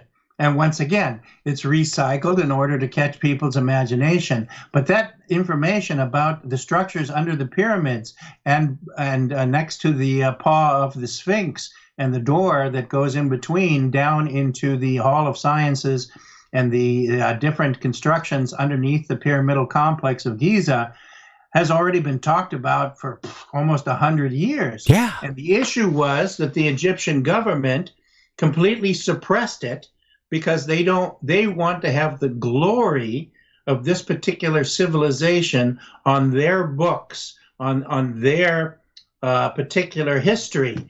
And so they have denied and suppressed that information for a long time. There were a team of robotic scientists from Europe, I believe Germany, that went into the Great Pyramid and sent the robots through the tunnels and came up across golden doors that were closed. And right away, the antiquity Egyptian antiquity shut the whole thing down. So this information about whether there's more technology involved with the construction of those ancient things, because it has been long surmised that the pyramids were built on top of something, and that was the ancient structures that existed before the pyramids were put there. And as you know, the investigation of the Sphinx, they found that the Sphinx was water eroded. Right. So what happened is the scientists took the picture of the base of the Sphinx, and the Sphinx shows water erosion. So he takes pictures of only that section. He goes to the Geological Convention in the United States. All 100 scientists look at the picture and says, oh, without a doubt, water erosion. And then he shows them the rest of the picture, which is the Sphinx, and they sit there stunned because there hasn't been water around that area for at least 20 to 30,000 years. So how in the world could it be Cheops or anybody else of those who built that? And it wasn't. And so what happened is immediately the Egyptian government decided to announce a regeneration project in which they now layer the entire bottom of the Sphinx with new tile and new cement in order to destroy the evidence. But they're not the only ones that are guilty of that. Anthropologically, we have been doing the same thing in Yalta, in Europe, in South America. And we are now just slowly letting people know that they know these ideas of who was here and who was here before whom and what kind of life they had and technology they had was quite different from what we've been telling people for a heck of a long time. Well, look in Africa and some of these places, when you're up in an aircraft, you look down and it looks like a landing field, or it looks like, like an image of a human. They didn't have the technology to do that. We can't even do that today. Yeah, so, I mean, we have been left so many clues in so many places, and one hopes that that one day enough of it will come out that people will ask for themselves, well, this timeline that you've invented for us, we were wandering around clubbing each other over the heads and trying to spear bison and stuff like this, or kangaroos, and then all of a sudden we decided to drop everything and plow the ground and plant grain and become farmers it's a total, the concepts of these things are so ridiculous, and my professors used to hate me because I questioned them on all of this stuff, and they didn't know what to say. Well, do you think, again, when we go back on this, do you think humans were actually bred on this planet as slaves to create all this? Absolutely not. People are not, Homo sapiens are not a natural evolutionary process of the planet. So in other words, you have a certain amount of Darwinism having to do with the animal species in order to prepare the planet for comfortable inhabitation. But the human species comes, as Marie Chatelain said, from our ancestors came from outer space. And there are races of extraterrestrials that travel space consistently, and they go to systems that become comfortable to leave behind colonies, and people volunteer to stay and colonize the planet, and the human beings is one of those. We did not come from monkeys. There are no more monkeys coming out of the jungle that are people, and vice versa. And so the entire Homo sapiens human beings is a constant. And the space people have said no matter where they have traveled in the universe and the cosmos, they have found that human beings are a creative constant. Do you think we are the Martians? We are the Martians? Do you think we are the Martians? I think that there are a mixture of some of them here. And so, I mean, for the planets that are able to travel interplanetary, this makes quite a huge difference on their abilities to go places and stay places. I mean, I keep hearing this, well, shall we go to Mars? Should we colonize Mars? Will Mars become the next Earth? Heck no. Mars is not a very comfortable place at all. If anything, they would rather be here. This planet is a virtual Garden of Eden in comparison to Mars. And so I think that that we have a mixture of people from many different planets throughout our solar system and other solar systems like Alpha Centauri and Wolf 359 and others as well. Is there any other planets out there that you think could support life in our billions of them. our own system? Billions of them. We've discovered that ourselves. And so the entire cosmos, what has a quadrillion planets, I think that was the latest estimate, and so many of them have that is their purpose. They evolve into a life-sustaining environment. So very interesting on this, but again, I'm going back to Mars. Maybe before Mars lost its atmosphere, they came down and populated our planet. Well, I think a portion of them visited us, and a few of them stayed, and so, but I wouldn't worry too much about it. First of all, Mars is as inhospitable as we like to make it believe. When you look at the evidence from our Martian probes and what have you, I mean, the contradictory information. When we sent our little drone helicopter to Mars, we're telling everybody that the atmosphere of Mars is 100 times thinner than our planet. Well, wouldn't that mean then the drone has to either have propellers, they're 100 times longer, yeah, or propellers that have to spin 100 times faster? And neither of that's the case.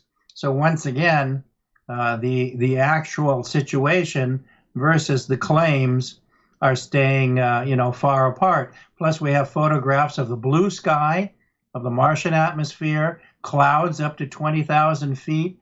You got to have a decent atmosphere for that. So it might be a little thin on the surface, but when you go into the canyons and places like that, remember that the canyon in Mars is 5 times the size of the Grand Canyon here? And we know atmosphere compresses as you go lower than sea level. So the temperature increases, the atmosphere compresses. So there can be life in different areas that we spend no time going to. My question, well, first of all, when we discovered the face on Mars by the two scientists in the 70s, Petrie and Molinar, and I have that report, they absolutely verified that those were human constructions. They did not go public until they could absolutely verify that, because they knew the consequences.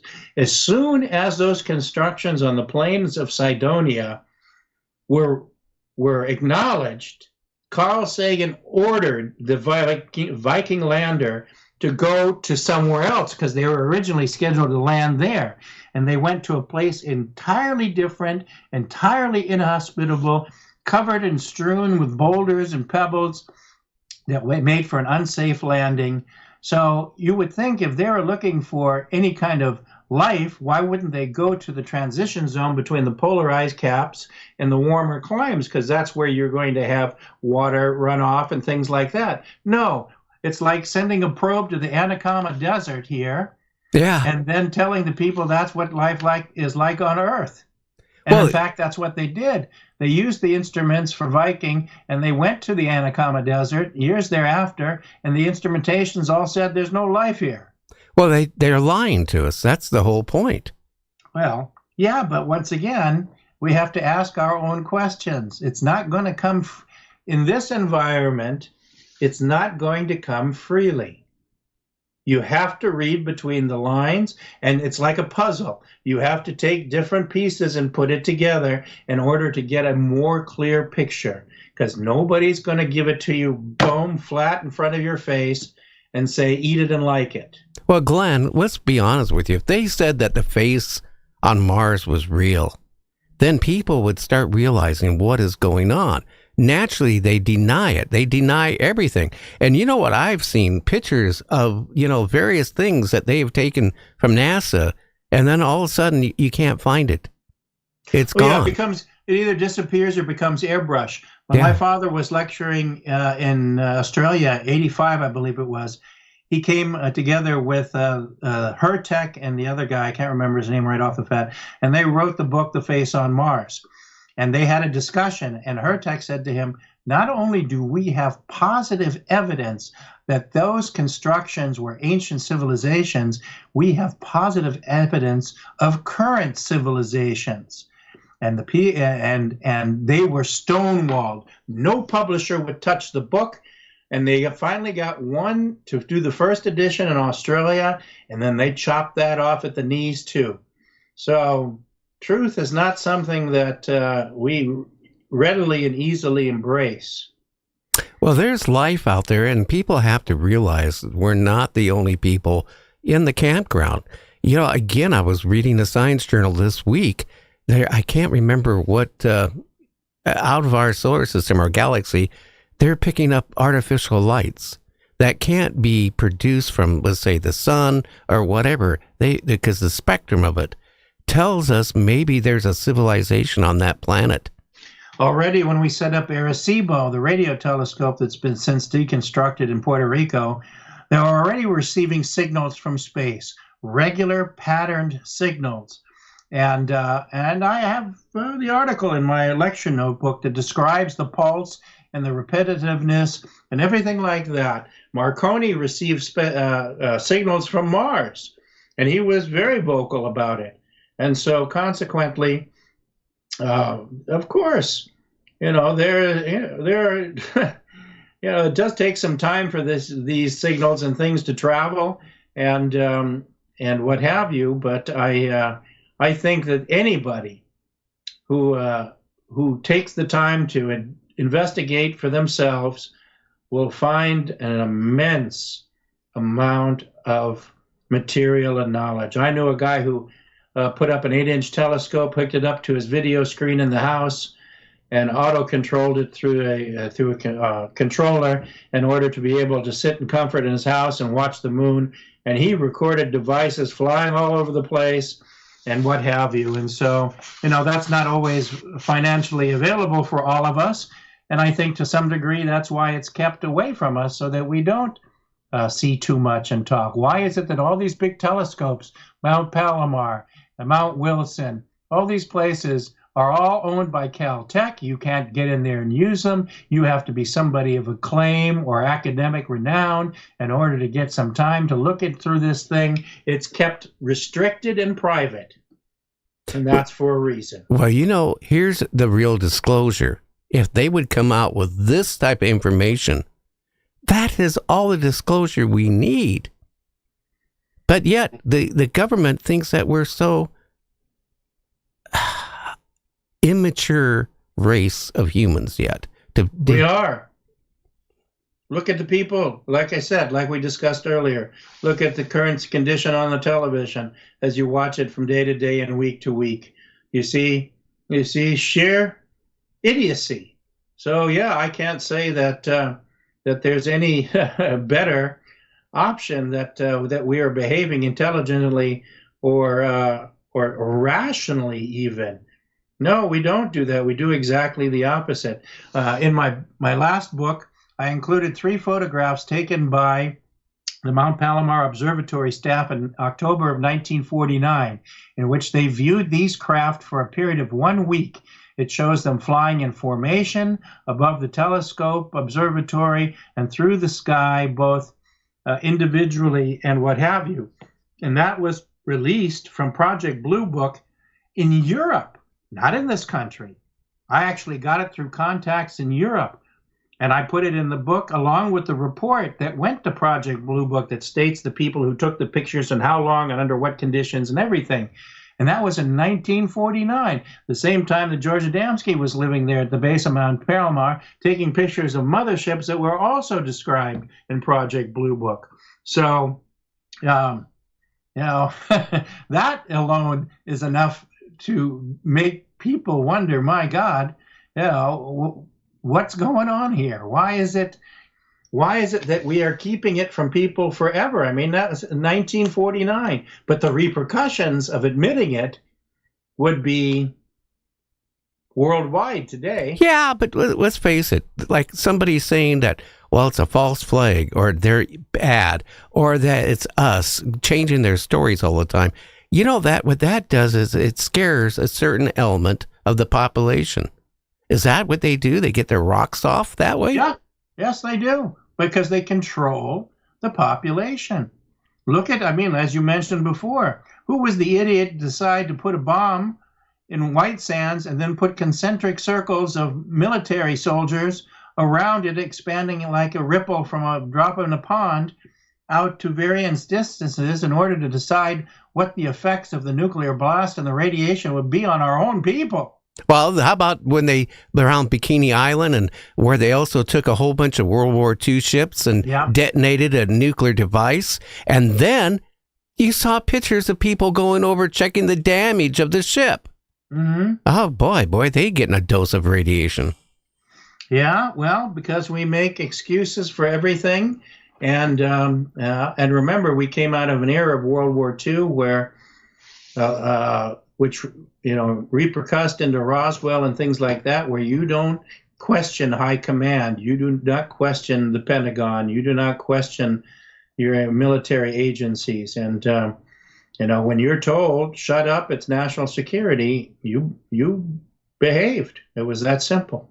Now, this kind of, towards the end of the show here, the Nazis supposedly had a UFO, the Nazi bell, all this stuff. What's your take on it? I got a whole chapter about that in my book. First of all, I went on a program with a gentleman who likes to tout his horn about the Nazi thing in Antarctica and what have you. And I provided photos that were taken as far back as 1910 of these crafts over European airspace. Now, we all know the Nazis didn't come into power until 1933, and the first experimentation started around 1937 in Peenemünde, and moved on from there. And so consequently, these are not Nazi configurations. Did the Nazi try to copy what they saw?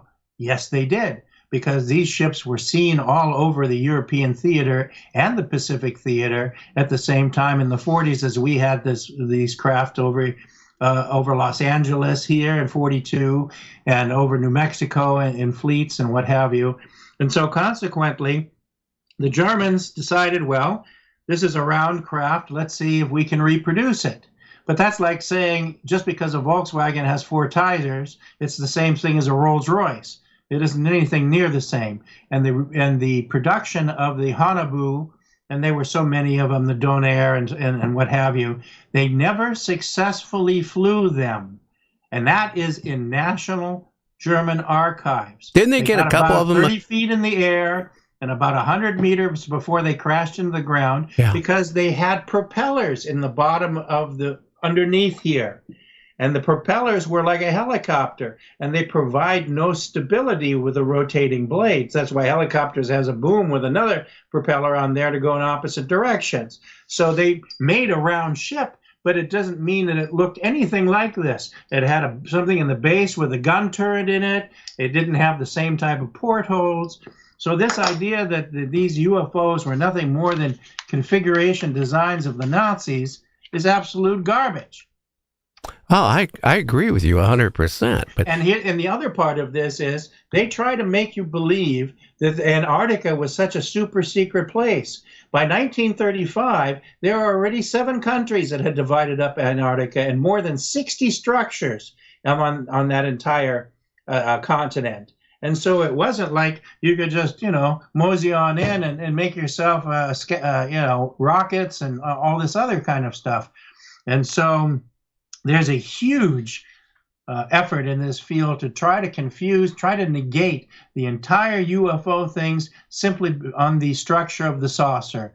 And yet, if you look back, and I've got a file that I could show you sometime that shows you that all the way to biblical times, the paintings are showing lenticular device, rotating devices, things like that. There's nothing. There's one that was drawn by Leonardo da Vinci. You calling him a Nazi too? Yeah. No. I mean, these people have got a screw loose upstairs. And we tried, our own government tried with these flying discs. Yeah, we did with the Ambro and things like that, with the little rotating blades and what have you.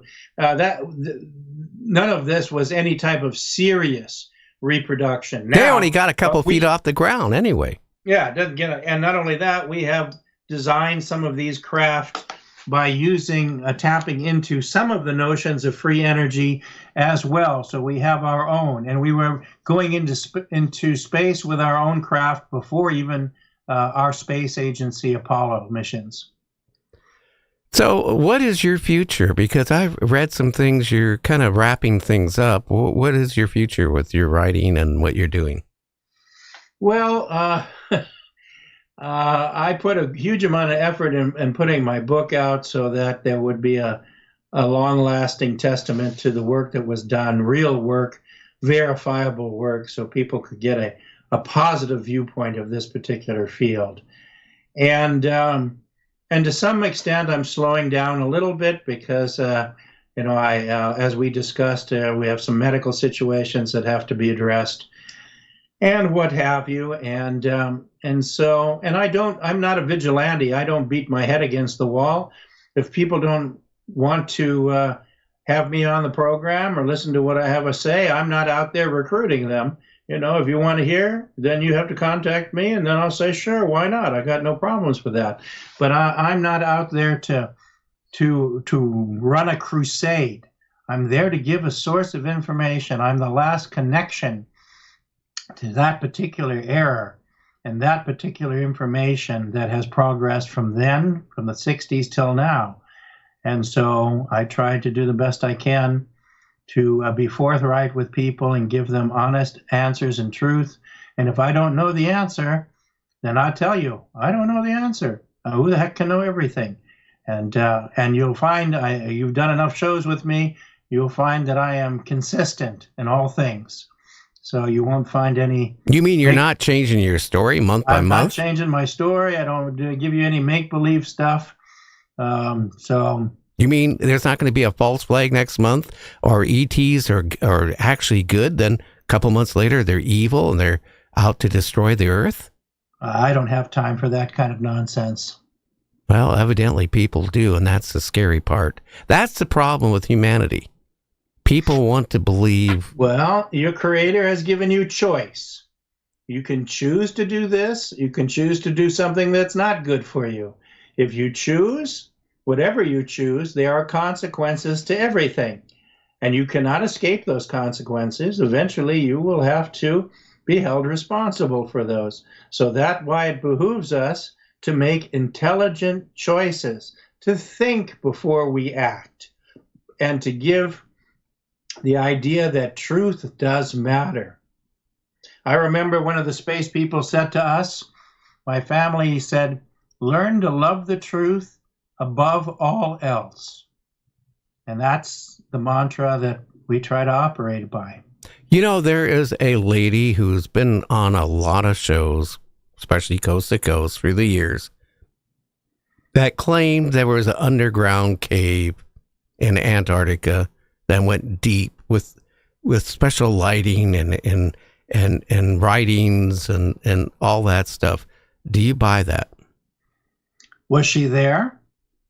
No, but she's interviewed people.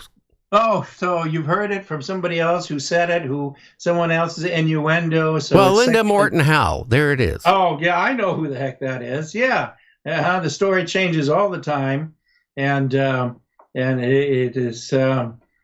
She has to answer for what she says. I don't try to dig people holes, but I'll tell you, they do enough digging themselves. So she can continue on her path as she wishes.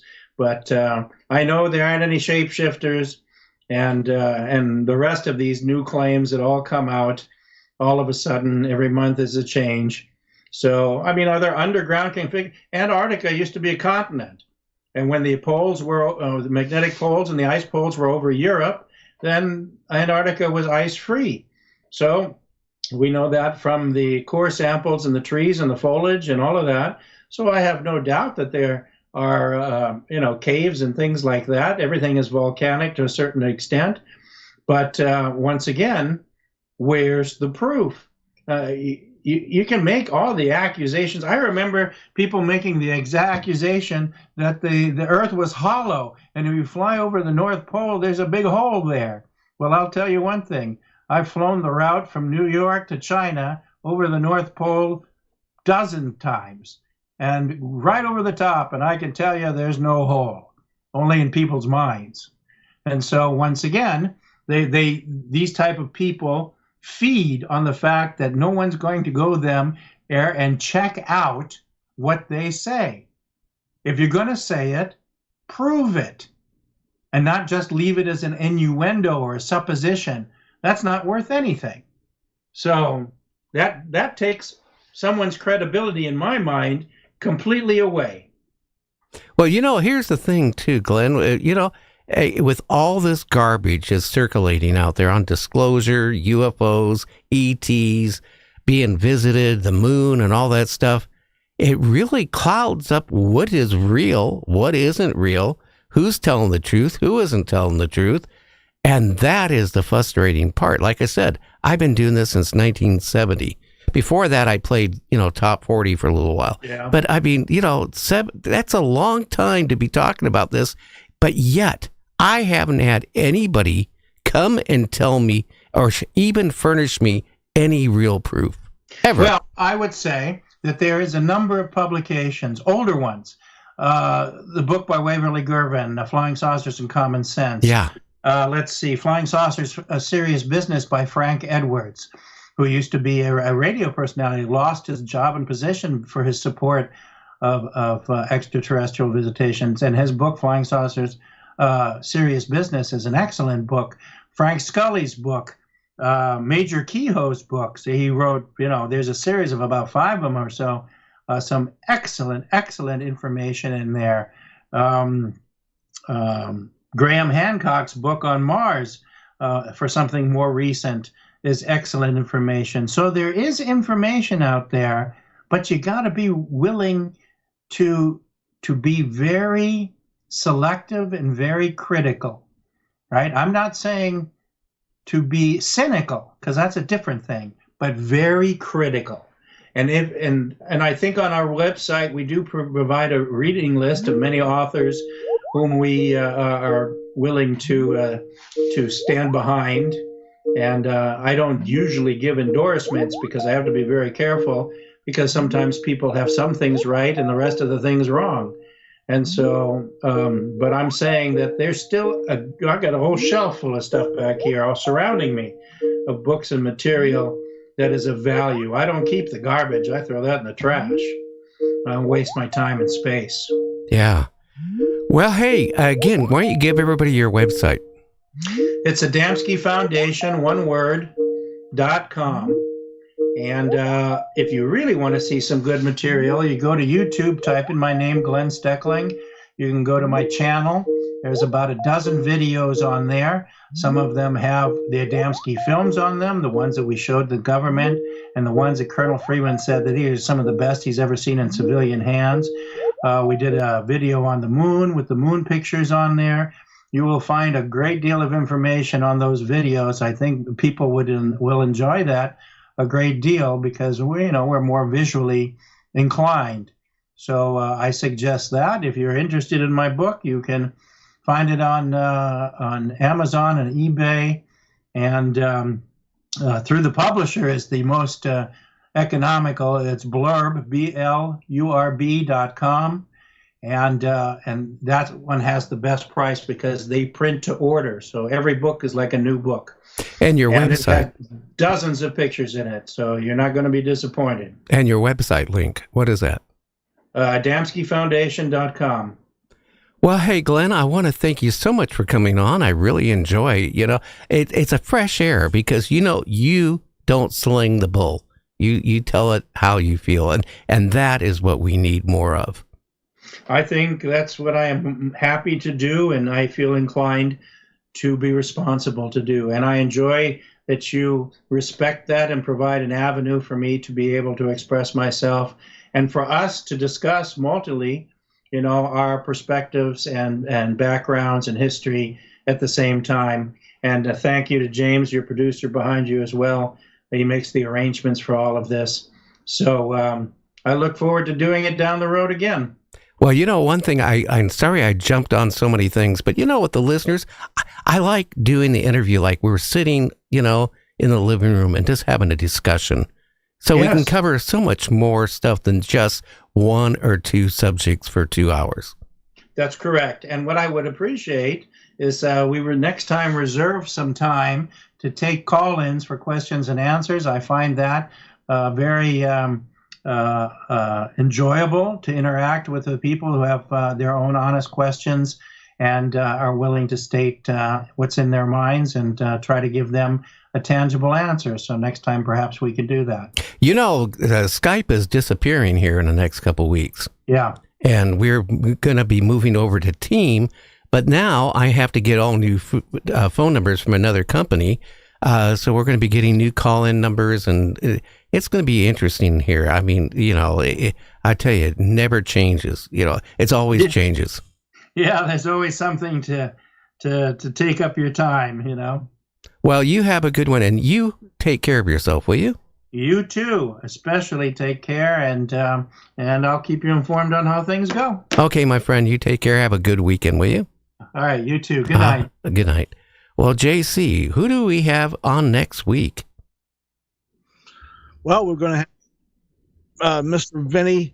Vinny Adams is going to be coming on next Thursday. He's going to be talking about the world-famous Calvine UFO case in the UK. Now, that's the case that had the famous picture with the kind of triangle-shaped UFO and what looks like a UK jet, one of them Harrier jets, maybe in the same picture with it. That's going to be interesting. And then on next Friday, we're going to have Brad Olson come on talking about secrets and what's going on in Antarctica. Yeah, we never know what could be going on there. I know a lot of governments are doing a lot of experimenting in Antarctica. Your feeling, do you think that technology is way more advanced than what we are led on to be? Yeah, I think it's probably, they say 20, I think it's probably 50 years in advance.